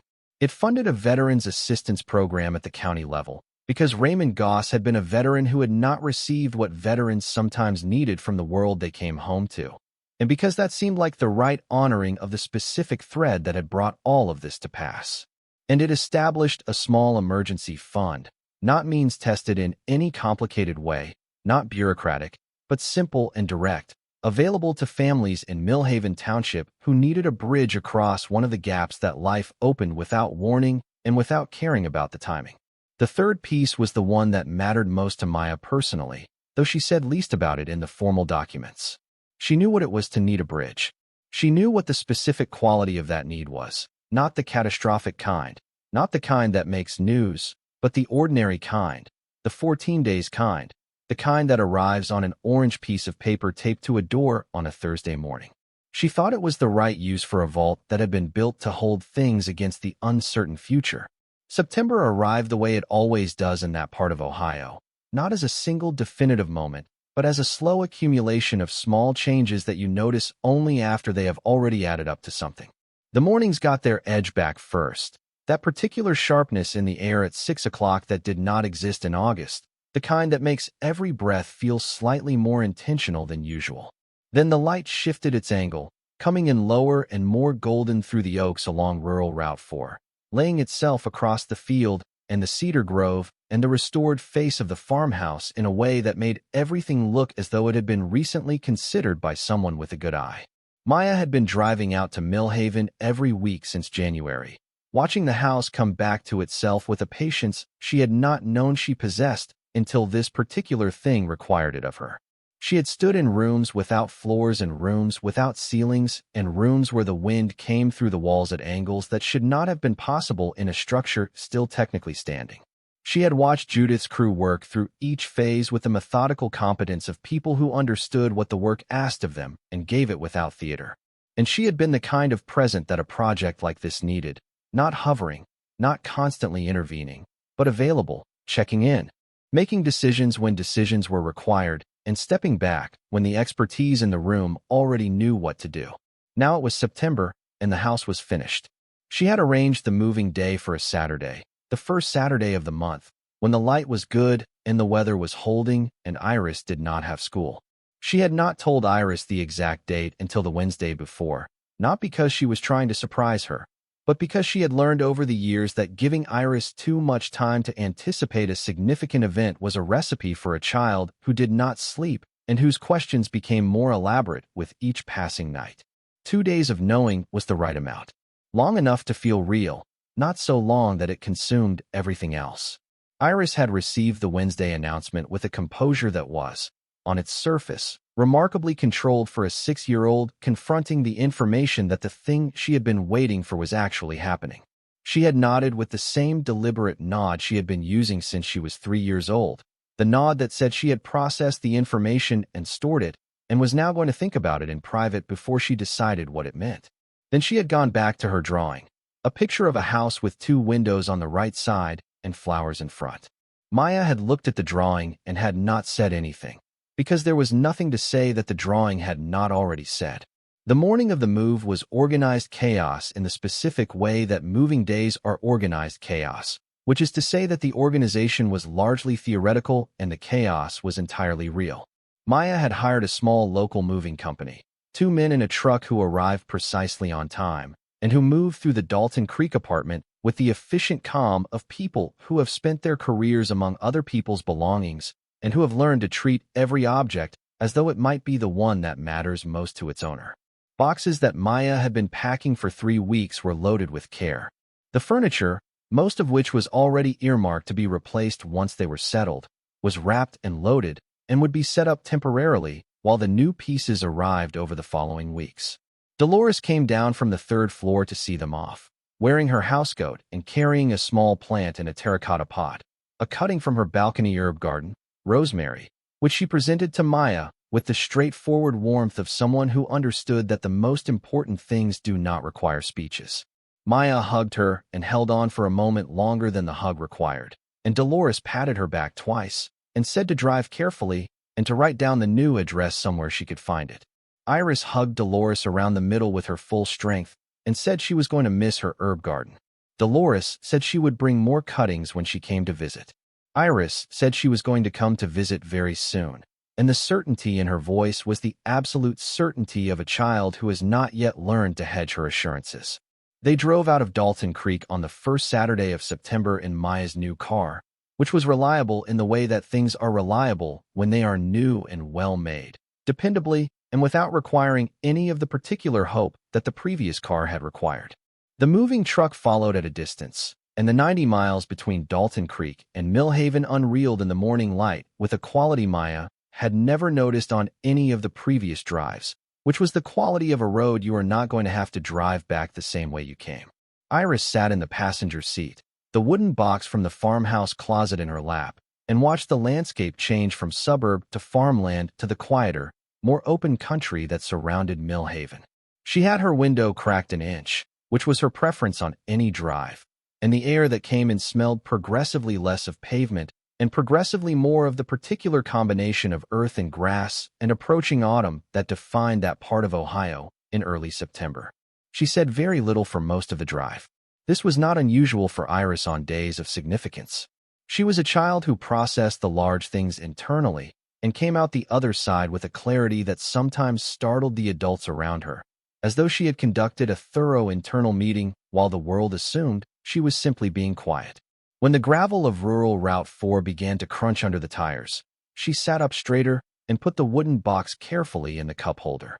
When the farmhouse came around the bend and appeared in the September morning light, she did not say anything at all for nearly a full minute. Maya stopped the car at the edge of the front yard and turned off the engine and let the silence have the moment it was asking for. The house had its porch back. Judith's crew had rebuilt it from the foundation posts up, matching the original profile exactly. The new boards cut to the same width and spacing as the surviving sections, the support columns square and solid, and painted the same color as the house, a warm white that was not quite white, that had an undertone of cream in it that Iris had chosen from a paint chip card on a Saturday visit in April with the focused decisiveness of someone who has known for a long time exactly what she wanted and has simply been waiting for the opportunity to say so. The front door was painted a dark green, a specific shade that Iris had also chosen, holding the chip up against the house exterior for a long time before nodding. The windows were whole, every one of them. The upper floor windows that had been broken and dark and open to the weather for 20 years now caught the morning light and held it. The glass clean and new in frames that had been carefully restored rather than replaced, because Judith had said the original frames were worth saving and had saved them. They reflected the September sky in rectangles of pale blue that made the whole front face of the house look awake in a way it had not looked in a very long time. In the front yard, where the grass had been wild and uncut and had grown up through the old fence line, there were flowers. Maya had arranged this separately from the renovation, had contracted a landscape gardener from a town 12 miles away to work the front yard and the beds along the porch in the weeks before the move. The gardener, a quiet man named Theo who communicated primarily through the work itself and occasionally through brief, precise emails, had taken Iris's one stated requirement, that the house should look happy, and had built something around it.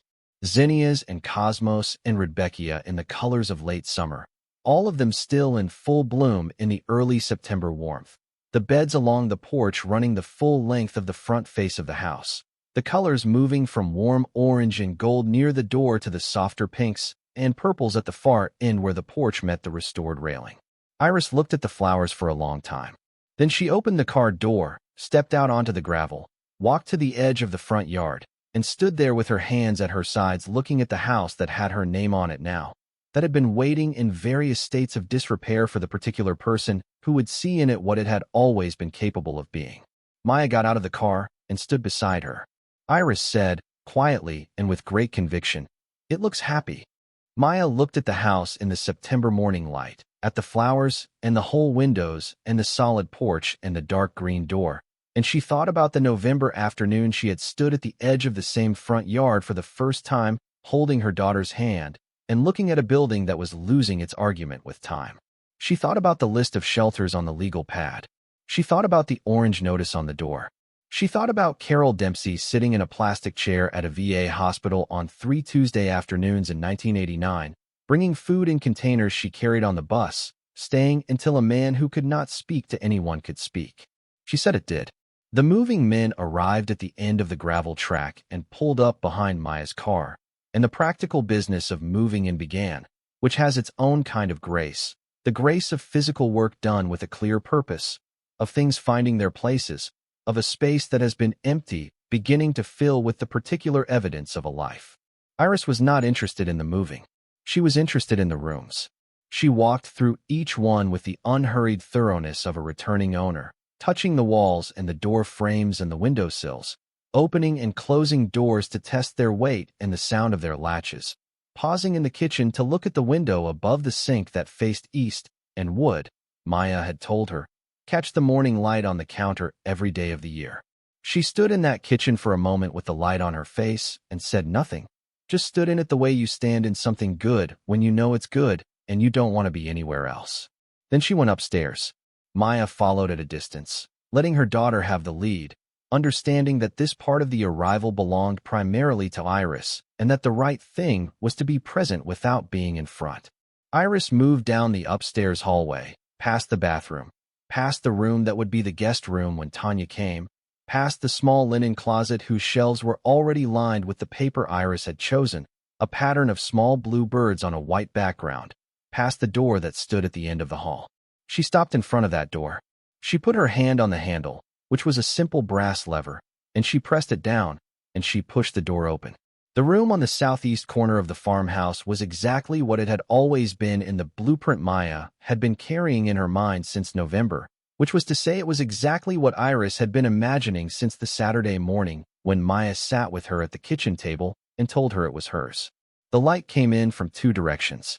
The east window caught the morning, still active at this hour, laying a rectangle of September sun across the new floorboards in a pale gold that would travel across the room through the morning and disappear around noon. The south window looked out over the cedar grove and, beyond it, the overgrown field where the concrete structure sat and where, in the years to come, Theo the gardener would eventually establish a meadow of native plants that in summer looked less like a garden than like something the land had decided to do on its own. The bookshelves were already built, floor to ceiling on the wall opposite the windows, because that had been in the plan since March, because a room for Iris without bookshelves was not a room Maya had been willing to consider. Iris walked to the center of the room and turned slowly, taking in all four walls and both windows and the shelf of morning light on the floor. She turned all the way around once, deliberate and unhurried.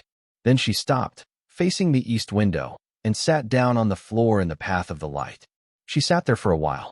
Maya stood in the doorway and watched her daughter sit in the light of the room that had been built for her by the kindness of a man who had never met her, whose specific quality of kindness had traveled through 30 years and a chain of people and a forwarded letter and a door hidden in a slope of ground, all the way to this particular room on this particular morning. She thought about what Iris had said at the kitchen table in December. He's being kind to us. The simplest possible description of the most complicated, most extraordinary thing. The rest of moving day unfolded with its own rhythms. Boxes were carried in. Furniture was arranged and rearranged, as it always is, because the room you imagined in your head and the room that actually exists have a relationship, but are not identical. The kitchen was set up first, because it is always most useful to set up the kitchen first, and then the bedrooms, and then everything else in whatever order the energy allows. The moving men finished by mid-afternoon and drove back down rural Route 4 in their truck, and Maya and Iris were alone in the house for the first time. Maya made tea in the kitchen because it was the first thing she could make in a new kitchen that was immediately and reliably comforting, and she brought 2 mugs upstairs, one for her and one of chamomile for Iris, and they sat together on the floor of the southeast room in the last of the afternoon light and did not talk very much. Just sat in the way that people sit when they have arrived somewhere they have been trying to get to for a long time, and the arriving itself is sufficient. Iris had brought the wooden box upstairs. It sat on the floorboards beside her, R.G. visible on the lid in the low light. She put her hand on it, not picking it up, just resting her hand on the surface. She said, "Do you think he would have liked it? The house, I mean, the way it is now." Maya thought about Raymond Goss, about Warren Goss's description of his uncle, about the man who built things because he needed to put something into the world that would outlast him, who painted the concrete structure in 3 layers because he wanted it to endure, who filed assay certificates inside sealed metal cases because he was the kind of person who documented what he kept so that whoever found it would know exactly what they had. She said she thought he would have liked it very much, that she thought he was a man who appreciated things that were built correctly, things that were meant to last, and that the house was now both of those things. Iris nodded, satisfied, and lifted her chamomile tea with both hands the way she always did. The Carol Dempsey Foundation opened its doors in October, in the Millhaven Library on a Tuesday afternoon, which had been Maya's intentional choice of day and her intentional choice of institution, because the library was the first thing the foundation had fully funded, and because Tuesday had its own significance in the particular history that had made the foundation possible. Gerald Birch was there. Constance Ruiz drove up from Columbus. Judith came with 2 members of her renovation crew, which surprised and moved Maya more than she let show. The library's new full-time librarian, a woman named Petra who had taken the position with a passion that suggested she had been waiting for a job like this to exist, had organized the community room with chairs and a small table with tea and coffee and the particular warmth that librarians bring to the rooms they inhabit. Warren Goss was there too. He had called Gerald Birch's office in August to ask whether it would be appropriate for him to attend, and Gerald Birch had asked Maya, and Maya had said she would like that very much. He arrived a few minutes before the start, in the same dark sedan, wearing a jacket and a tie that suggested he had thought carefully about what the occasion called for. He shook Maya's hand with both of his, and she introduced him to Iris, and he crouched down to Iris's level and said he was very glad to meet her, and Iris looked at him with her full attention and said she was glad to meet him too. He said he had heard there was going to be a room for veterans in the new program. Iris said yes, it was going to help veterans with things they needed help with. Warren Goss looked at the 6-year-old in front of him for a moment, and something in his face did the thing that faces do when they are trying not to show what they are feeling. He said that his uncle would have thought that was a very good idea. Iris nodded. "I know," she said, with the simple conviction of a child who has thought about something enough to know it completely. "That's why we did it." Warren Goss stood up and looked at Maya, and she looked at him, and neither of them said anything for a moment because nothing needed to be added to what Iris had just said. The program that afternoon was brief and without speeches in the formal sense. Maya had specifically not wanted speeches. She had asked Petra to describe the library's new hours and resources, and she had asked the county veterans coordinator to explain the assistance program. And she had read 1 paragraph herself, not a speech, just a paragraph she had written about her grandmother, about who Carol Dempsey had been and what she had done with her life, about the particular quality of attention she had paid to the world and the people in it. She had written it 3 times before she was satisfied with it, and she read it steadily, without looking up, in a voice that did not waver until the very last sentence, and then wavered only briefly. The paragraph ended with Carol's name, just her name, as the final word, because the foundation carried it, and that was enough. There was no applause. People simply nodded, the way people nod when something has been said correctly, when the words have hit the place they were aimed at. Petra put her hand briefly on Maya's arm. Warren Goss, standing near the door, looked at the floor for a moment, and then looked up, and the expression on his face was the expression of a person who has seen a debt paid in a form they did not expect but recognize as right. In the weeks after the opening, the Foundation's Emergency Bridge Fund began to receive its first applications, and this was the part that Maya had anticipated least and that affected her most, not the scale of the need, which was larger than she had hoped, but no larger than Constance had predicted, but the quality of it. The specific, ordinary, unspectacular quality of the need. Families who needed a month's rent while a paycheck situation resolved. A woman who needed a car repair that stood between her and her job. A family who had a medical bill that had arrived at precisely the wrong moment. The moment when the margin that usually absorbed such things had already been spent on something else. She read each application herself, which Gerald Birch had advised against, and which she had insisted on anyway, because she felt it would be wrong to administer a program whose purpose she understood viscerally without looking at the individual instances of that purpose. She read them at the kitchen table in the farmhouse in the evenings after Iris was asleep, under the overhead light that worked perfectly and had never needed its bulb replaced, and she recognized in each of them the arithmetic she had lived with for 3 years, the particular equation whose answer was always slightly less than what was needed. She approved every eligible application in the first month. Gerald Birch called this unusual, and she said she understood that, and that she was going to do it anyway. She could not fix every version of the problem, and she knew that. She did not pretend otherwise. The Foundation's resources were significant but not unlimited, and Constance had been clear about the importance of sustainability over generosity in the short term, about building something that would still be functional in 20 years rather than something that exhausted itself in 2. Maya understood this and agreed with it and operated within it. But within that framework, for the cases that came through the door with the specific quality of need she recognized, she said yes as often as the framework allowed. She thought about that quality of yes, what it felt like to give it and what it must feel like to receive it, and she thought about a forwarded letter in a neighbor's hands and a cleared property tax bill from a sister who thought it was a mistake and an attorney named Gerald Birch who answered on the second ring. She thought about a chain of small yes that had assembled themselves over months into the specific outcome she was now living inside, and she thought that this was perhaps the most accurate description of how things change for people. Not through a single dramatic intervention, but through a sufficient number of small ones arriving in the right sequence.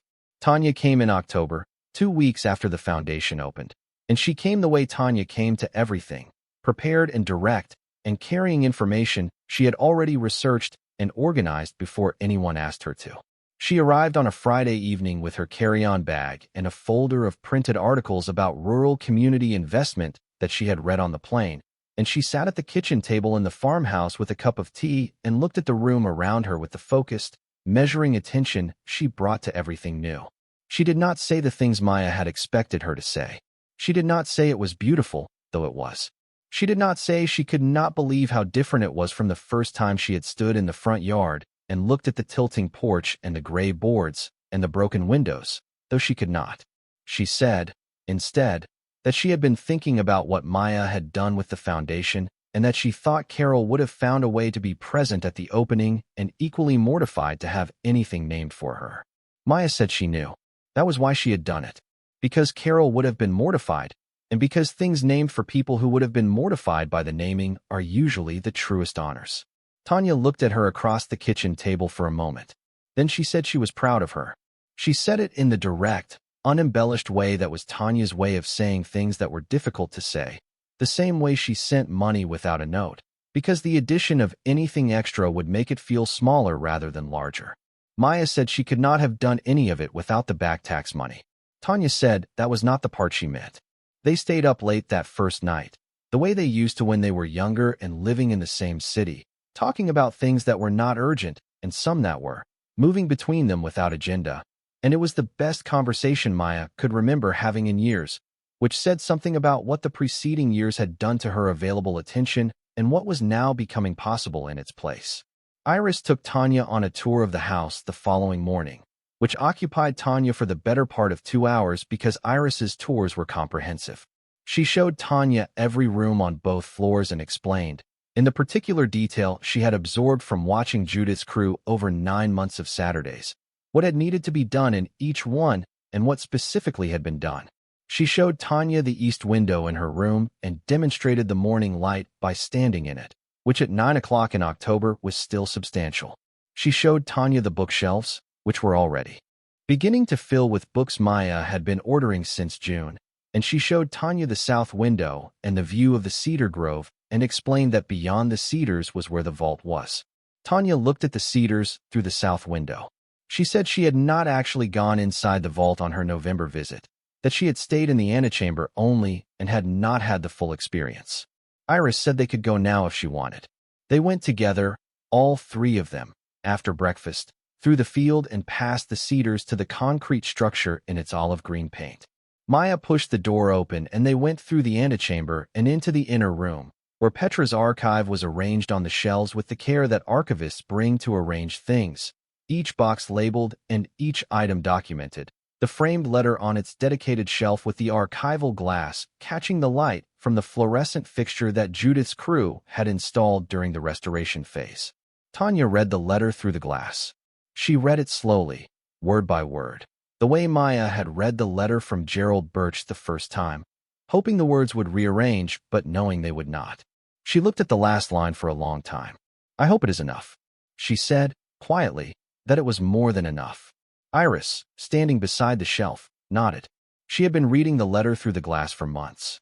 She knew it by memory now, all of it, in the way that children memorize the things that matter to them, effortlessly and completely. She said, "It was exactly enough. That's the same thing." Tanya looked at her niece and then at her sister, and Maya saw on her face the expression she had seen briefly at the tax office in Millhaven almost a year before, the expression of a person discovering that they had been wrong about something significant and finding it less difficult to carry than they had expected. They walked back through the cedar grove to the house, and Theo the gardener had left a note on the porch that he would be back on Monday to plant the spring bulbs along the east side of the house. And Iris picked up the note and read it and said she wanted to help, and Maya said she could absolutely help. Tanya left on Sunday afternoon, and she hugged Maya at the car with the same held-on quality that the Dolores hug had had on moving day, the particular quality of a hug from a person who is letting themselves feel something they have not fully allowed before. She said she would come back at Christmas. She came back at Christmas. She came with their mother, who had not yet seen the property, and who stood in the front yard in the December cold and looked at the house with her coat buttoned to the top and her hands in her pockets, and did not speak for a long time. Carol's daughter, Maya's mother, standing in front of the house that Carol's kindness had purchased through the long, improbable chain of it. When she finally spoke, she said she needed to sit down. They went inside, into the warm kitchen that smelled of the things Maya had been cooking all morning, and she sat at the kitchen table and put her hands flat on the surface and looked at her daughters and her granddaughter and said she was grateful. She said it simply and without decoration, and it sat in the room with the weight of something true. Iris, seated across from her great-grandmother's daughter, her grandmother, said she was glad they had come because the house needed people in it at Christmas to work correctly. Maya's mother looked at her granddaughter and laughed, which was the first time Maya had heard her laugh with that particular sound in several years, the full kind, the kind that does not hold anything back. Iris, satisfied, returned to the cookie she had been decorating with a precision that suggested she had opinions about the appropriate coverage of icing on a star shape.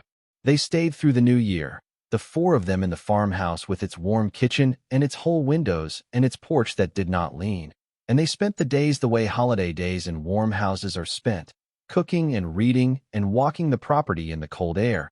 And on New Year's Eve they stood on the porch and watched the midnight sky over the Ohio fields, Iris wrapped in a blanket between the adults, her breath visible in small white clouds in the January cold, her eyes wide on the darkness. She said, at 12 minutes past midnight, that she thought the year ahead was going to be a good one. Nobody disagreed. November came, and with it the first anniversary of the day she had stood in the antechamber of the vault for the first time.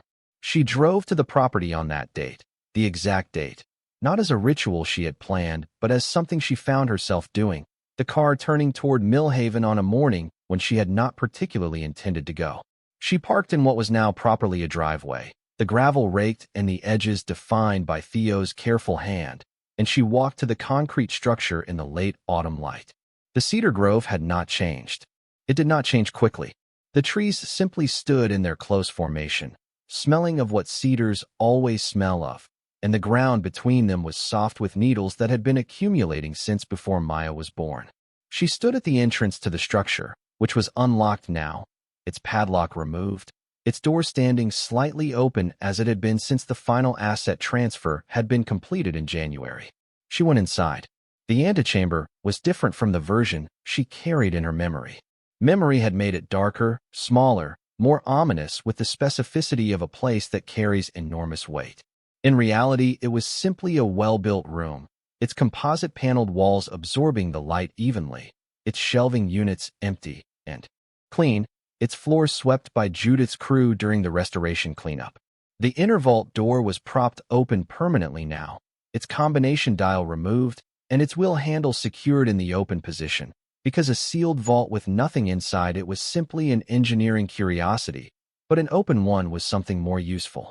She had thought for a long time about what to put in the inner room in place of the gold and the coins and the bonds. She had consulted with Petra, with the Veterans Coordinator, with the community members who had been most engaged with the Foundation's early work. What they had arrived at, together, was something she thought Raymond Goss might have recognized, in spirit if not in form. The inner room now held a small archive. Documentation of the community's history, going back to the township's founding, collected with Petra's help from attics and church basements and the County Historical Society, digitized and preserved in the climate-controlled conditions that Raymond Goss had engineered for the preservation of his own collection. Old photographs, deeds and letters, school records, the kinds of objects that tell you who a place has been, that establish the chain of it, that give the present something to stand on. It also held, on one of the shelves, a copy of Raymond Goss's military service record, which Warren Goss had located and provided, and the handwritten letter from the vault's hidden panel, in a frame Iris had chosen, under archival glass. The letter that ended, "I hope it is enough." She stood in the inner room for a while, looking at the shelves and the archive materials and the framed letter.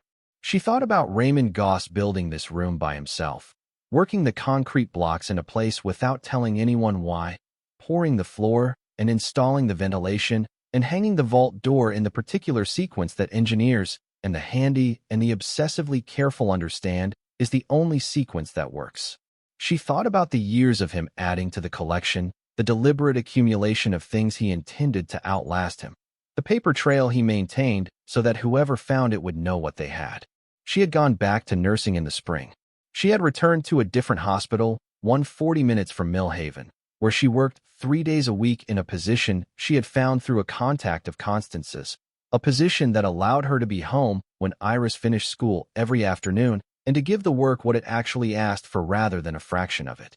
She had been surprised, the first week back, by how completely the work felt like itself again when she was not also carrying the weight of everything else. By how different it was to care for patients when caring for them was not competing with the exhaustion of emergency mathematics. She came home on those days feeling the kind of tired that is not depleting, the kind that comes from having done something fully and well.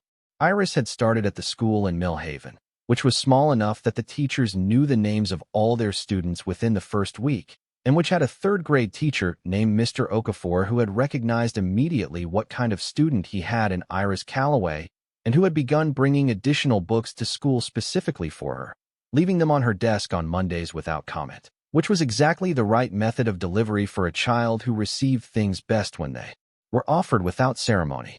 Iris brought the books home and read them and brought them back, and Mr. Okafor left different ones. And this exchange continued through the school year with the quiet efficiency of two people who understood each other without needing to discuss the understanding. Maya had watched this arrangement develop with the particular satisfaction of a mother who had been worried about the right things and found the right things taken care of. She had put Iris in a school where the teachers had time enough to notice her. She had checked that item off the list on the legal pad. She was still using the same legal pad, the one from the Dalton Creek apartment with the shelter addresses in the margins, because throwing it away had seemed wrong, because it was the document that recorded the specific distance she had traveled, and she was not ready to stop being able to see that distance. She thought about what Constance had said early in their work together, about what a person wanted the next 10 years of their life to look like. She had been surprised by the question then, had found it harder than the financial questions that followed. She was not surprised by it now. She had been living inside the answer for a year, adjusting it as she went the way you adjust any plan that is being tested against reality, keeping the parts that held and revising the parts that needed revision. She knew what she wanted. She wanted to watch Iris grow up in the room with 2 windows. She wanted the library in Millhaven to stay open 6 days a week for the next 20 years and beyond that. She wanted the veteran who came to the county office next month and the month after that to find someone who knew how to help and who had the resources to do it. She wanted the family with the car repair and the family with the medical bill and the family with the 14-day notice to find the bridge fund and find it sufficient and cross whatever gap they were standing in front of. She wanted to go back to nursing, which was a thing she had been thinking about for several months and had mentioned to no one yet. Not as a financial necessity, because it was not that anymore, but as a thing she was good at, a thing that connected her to a version of herself she had liked and that the preceding years had made it impossible to sustain. She thought she would like to go back, with the conditions to do it well this time, with hours that allowed her to be present for Iris after school, with the freedom to give the work what it actually asked for rather than what she had been able to give it when she was giving everything to the math. She thought that was enough. She thought it was more than enough. She thought it was, specifically, the amount that her grandmother Carol would have called sufficient, which was Carol's version of abundance, sufficiency, having what you needed and being able to give what others needed, neither more complicated nor less. Outside the vault, in the November air, the cedars moved in the light wind coming from the north, and the field beyond them was brown now, with the specific beauty of late autumn fields, the dried grasses catching the low sun and holding it in a way that made the whole area glow quietly, without making a show of it. The farmhouse was visible from here, its pale face warm in the morning light, the dark green door visible even at this distance. Iris's room on the southeast corner caught the sun at this hour from the east window, the glass bright in its restored frame. Maya stood at the entrance of the concrete structure and looked at all of it, the house and the field and the cedar grove and the sky going pale blue in the direction of Millhaven, and she held in her mind the full length of the chain that had brought her to this specific point on this specific ground. A woman named Carol who sat with a stranger on 3 Tuesday afternoons and asked for nothing. A man named Raymond who spent 30 years building something in the dark because he needed the world to have a place to put what he owed. A forwarded letter. A neighbor with a casserole dish. A sister who sent money while thinking it was a mistake. An attorney who answered on the second ring. A contractor who lay on a concrete floor with a flashlight. A 5-year-old girl who pointed at a slope in the ground and asked who lived down there. A door opening. She thought about Iris sitting in the light of the southeast room on moving day, the wooden box beside her, her hand resting on the lid, asking whether Raymond Goss would have liked the house. She thought about what she had answered, that she thought he would have liked it very much, that she thought he was a man who appreciated things built correctly, things built to last. She looked at the farmhouse in the November light, at the flowers still managing a few late blooms along the porch in the colors Iris had wanted, at the whole windows and the solid roof and the restored porch that would not lean again. She thought she had answered correctly. She thought Raymond Goss, who had put inside a room in the ground the careful, accumulated evidence of what he believed the world owed and what he owed the world, who had left the combination to a battle no one should have had to know anything about, who had ended his instructions with 4 words that carried everything he was. She thought he would have liked all of it. The house, the library, the archive in the vault, the flowers. She thought he would have liked especially the flowers, because flowers are the specific kind of thing that people plant when they intend to be somewhere long enough to watch them come back. Dolores had visited in June, driving out with a neighbor who had a car large enough for the trip.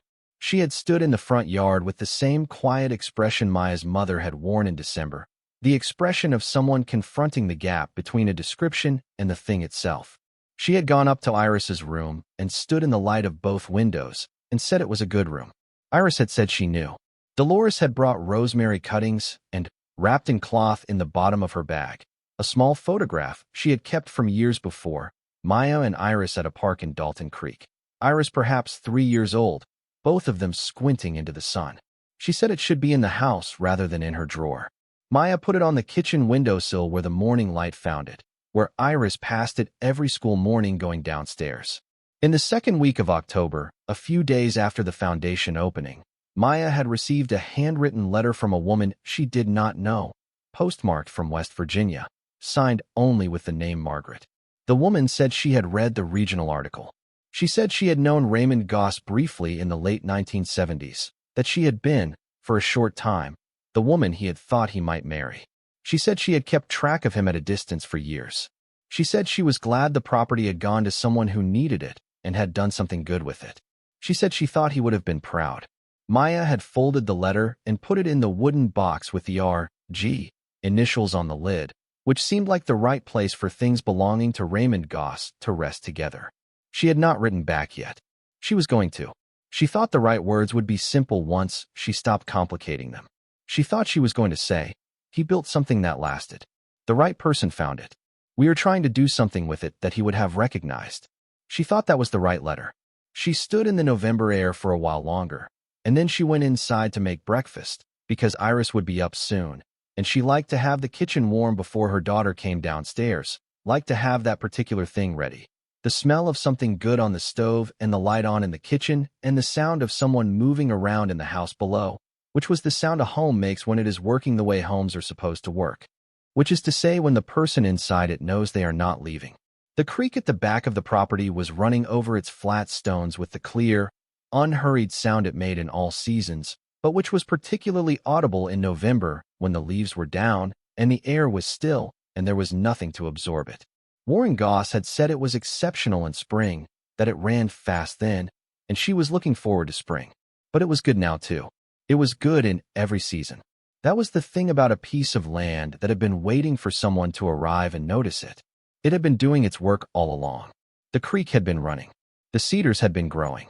The soil had been holding its depth and its richness through the bad years and the empty years and all the years of the property, sitting with its broken windows and its sagging porch and its door standing slightly open, waiting. She thought that was the thing about overlooked places and overlooked things and overlooked people. They did not stop being what they were while they were being overlooked. They held their quality in reserve, patient in the way of things that have nowhere else to be, until the right moment and the right person arrived together at the same point, and the question that had been waiting to be asked finally got asked. Iris had asked it at 5 years old from the passenger seat of a borrowed car, pointing at the ground. "Mommy, who lives down there?" Nobody had lived down there. Not yet. But something had been kept down there, something accumulated through years of quiet intention and careful maintenance. Something that had been waiting with the particular patience of things built to endure, for a person who had not been owed anything by anyone, and who had not stopped moving anyway. Maya went inside. The kitchen was warm. The light was good. The day was just beginning. The Millhaven post office was a single-room building on the main road with a counter staffed by the same man for 22 years. His name was Harold, and he knew everyone in the township by their handwriting before he knew them by their faces, which was the kind of knowledge that accumulated in a person who handled other people's correspondence long enough. He had sorted Maya's first pieces of mail addressed to rural Route 4 back in October with the particular attention he gave to new names on the route, holding each envelope a half-second longer than necessary, filing the handwriting and the return address away in the internal catalog he had been quietly building since his first week on the job. By February, he knew her car. By April, he raised a hand in greeting before she reached the counter. She stopped at the post office on a Tuesday in early June, not because she expected anything significant, but because Tuesday was one of her days off from the hospital, and she had developed the habit of stopping on the way back from town. Harold handed her the usual assortment and then reached below the counter and produced a flat parcel wrapped in brown paper and sealed with more tape than was strictly necessary. The way packages are sealed by people who are not entirely confident in tape and have decided that more is safer than less. The return address was in West Virginia. Margaret. Maya stood at the counter and looked at the parcel for a moment. Harold, who had developed the counterperson's instinct for knowing when to speak and when to allow silence its full duration, said nothing and sorted the next stack of envelopes with the equanimity of a man who has witnessed many significant moments from across a counter and has learned that the appropriate response to most of them is simply to continue doing his job. She opened the parcel in the car, in the post office parking lot, because she did not want to drive with the not knowing sitting in the passenger seat. Inside the brown paper was a wooden frame, and inside the frame, behind glass, was a photograph, black and white, slightly overexposed in the way of photographs taken in bright outdoor light before the technology existed to compensate for it. A young man stood beside a fence post in a field that could have been anywhere, but that had the particular flatness of Midwestern land stretching behind him.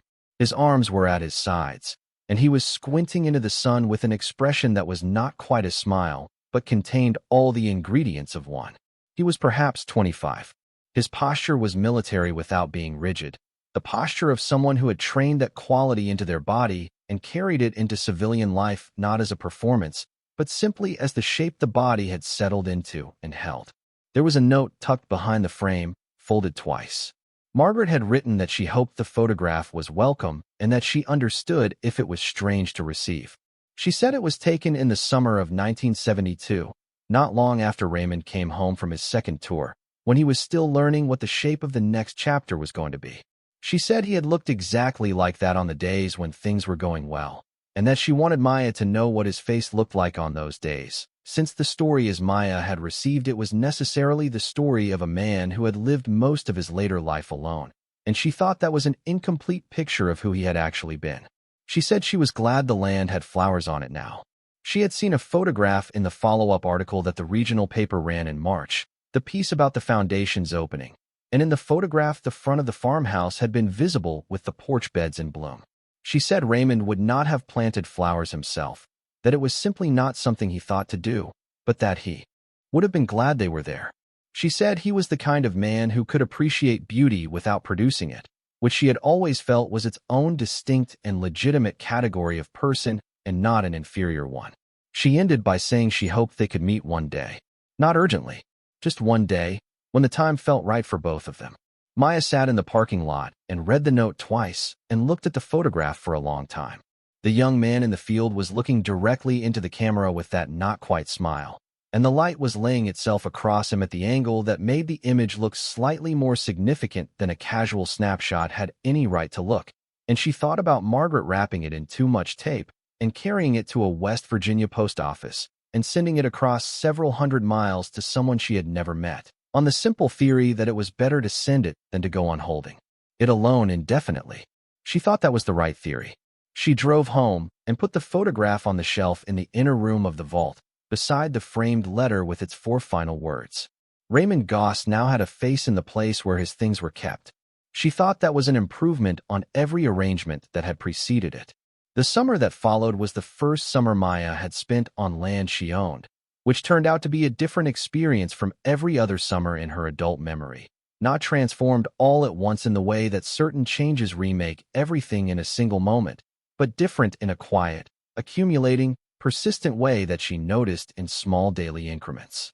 She noticed it in the mornings, when the light came through the kitchen window at an angle specific to this house and this orientation, an angle she had not encountered before October, and that she still sometimes paused at, aware of its particularity, the way you are aware of things that have not yet fully become ordinary. She noticed it when it rained, because rain on a farmhouse roof was a different sound from rain on an apartment ceiling, rounder and more layered, and she had discovered that she loved it in a way she had not known she would until the first time she heard it and found herself sitting still in the kitchen just to listen longer.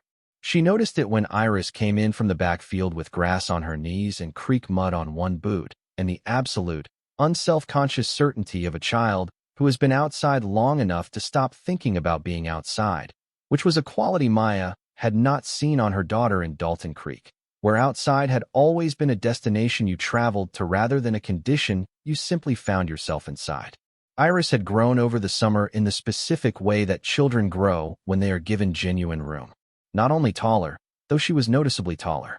There was something outward in it, an expansion in a direction that resisted the vocabulary available for describing children's development. She had started keeping a composition notebook, black and white cover, carrying it to the creek bank and into the field and onto the porch on mornings when the light was good, and she wrote in it with the concentrated seriousness of someone engaged in documentation that matters to them in a way they have not yet been asked to justify. Maya had not read it. She would not read it without being asked. But she had observed her daughter's face while she wrote, and the face of a person doing the thing they are meant to be doing is recognizable across ages and circumstances, and that recognition was sufficient information. Mr. Okafor, the third-grade teacher, sent Maya a handwritten note at the end of the school year. Not a printed form, not an end-of-year email, but a note written on paper torn from a notepad in handwriting that suggested he had thought about what he wanted to say before he wrote it. He said he had taught for 11 years, and that Iris was in a category of student he encountered perhaps once every 4 or 5 years, the kind who made him a better teacher by asking questions he had not thought to prepare for. He said he was genuinely glad she would be in the Millhaven school for the following year and the years after that. He added at the bottom, almost as a postscript, that Iris had spent the final week of school teaching 3 classmates the correct way to skip a flat stone on still water, which she had apparently learned at the creek behind the property, and which he had observed from a distance and found instructive in ways he had not expected a stone-skipping demonstration could be. Maya read the note at the kitchen table and placed it in the wooden box with the R.G. initials on the lid, where it joined Margaret's folded letter and the original instructions from the hidden panel and a few other things that had found their way there over the months since Iris had carried the box down from the bedroom closet.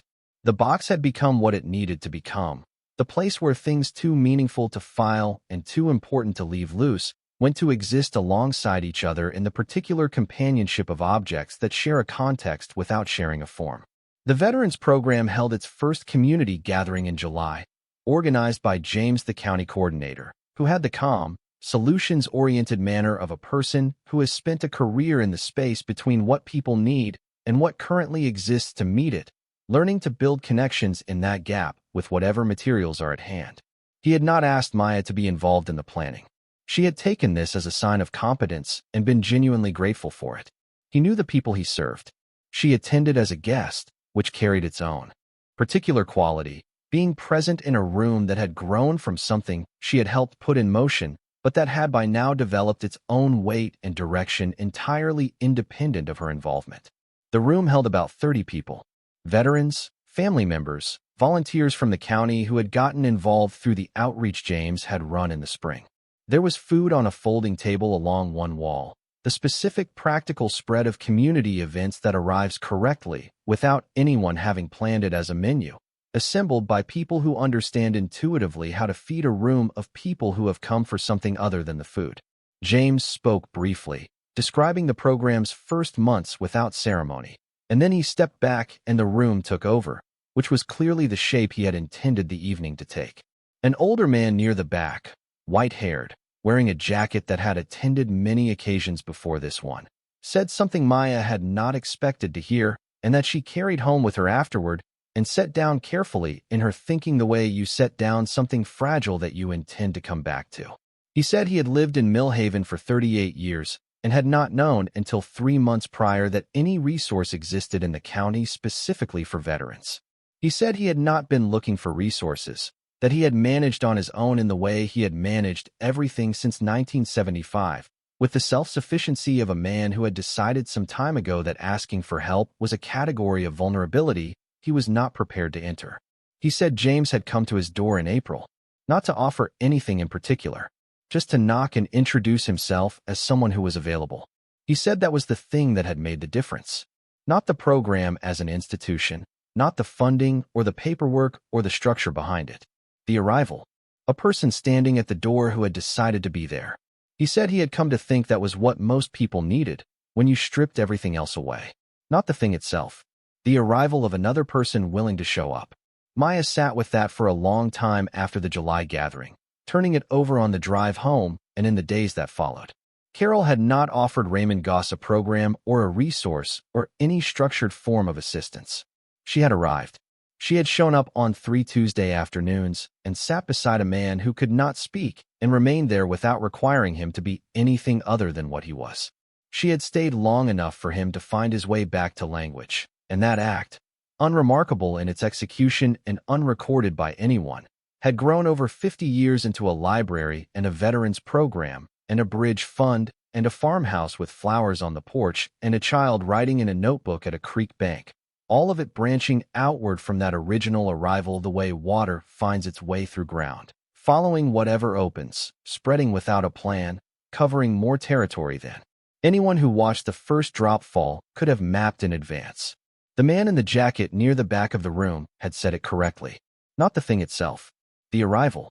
On a Saturday in late August, 3 days before Iris started 4th grade, they drove together to a farm stand 12 miles from Millhaven that someone at the hospital had mentioned, a place that sold late summer produce and honey from their own hives and sometimes, at the end of the day, bundles of dried flowers tied with brown twine.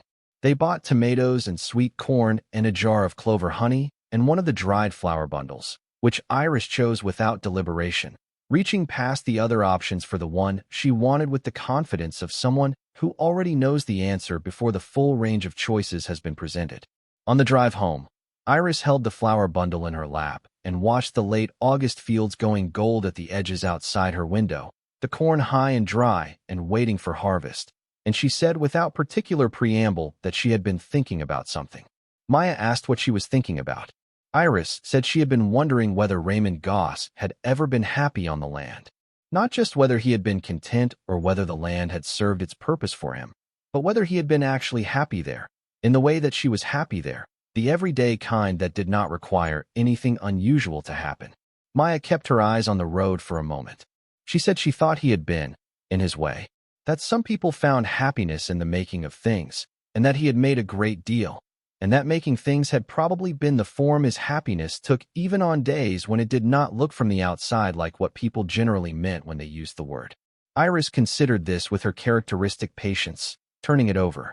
Then she said she was glad that theirs was a kind of happiness that was easier to see, that you did not have to look for it in what had been built or infer it from what had been left behind, that it was just there, ordinary and visible, on a Saturday afternoon in late August with corn in the back seat and dried flowers in her lap. Maya glanced briefly at her daughter and then back at the road. She said she was glad too. The dried flowers ended up in a jar on the kitchen windowsill, beside the photograph of herself and Iris at the Dalton Creek Park that Dolores had brought in June, the one where both of them were squinting into the sun with their faces slightly blurred by the movement of a moment that had not known it was being preserved. The two objects shared the windowsill without any arrangement, the way things arrange themselves when the space they occupy already knows what it wants to hold. Every morning the east light came through the glass and crossed both of them at the same angle, and Maya passed them going to the coffee and sometimes stopped and sometimes did not, and either way they were there, and either way the day began in the specific way that days began in this house, which was quietly and with enough light, and without requiring anything to be different from what it was. She had spent 3 years before Millhaven managing the gap between what was needed and what was available, and she had become expert at it in the way that people become expert at the things they cannot stop practicing. She had learned the arithmetic of just enough, the navigation of margins too thin to absorb any further subtraction. She had carried that expertise in her body, in the particular tension of shoulders that have been braced against the next impact long enough to forget that they were braced. She had not known, while she was inside it, how much of her daily energy was being spent simply on the posture of readiness for things to get worse. She knew now because the posture had changed.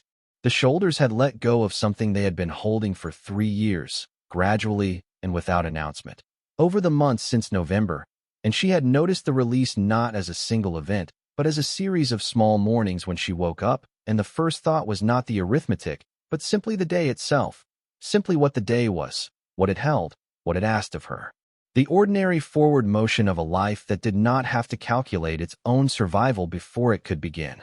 She thought about what she would have told herself if she could have sent a message backward to the woman sitting at the kitchen table in Dalton Creek on the night after the orange notice went up on the door, the woman with the legal pad and the shelter list, and the quiet, particular courage of someone who has run out of everything except the decision to keep going. She thought about what that woman would have needed to hear, and whether hearing it would have helped or whether it would have been too large to hold before the experience had built the capacity to hold it. She thought she would have said, "The door exists."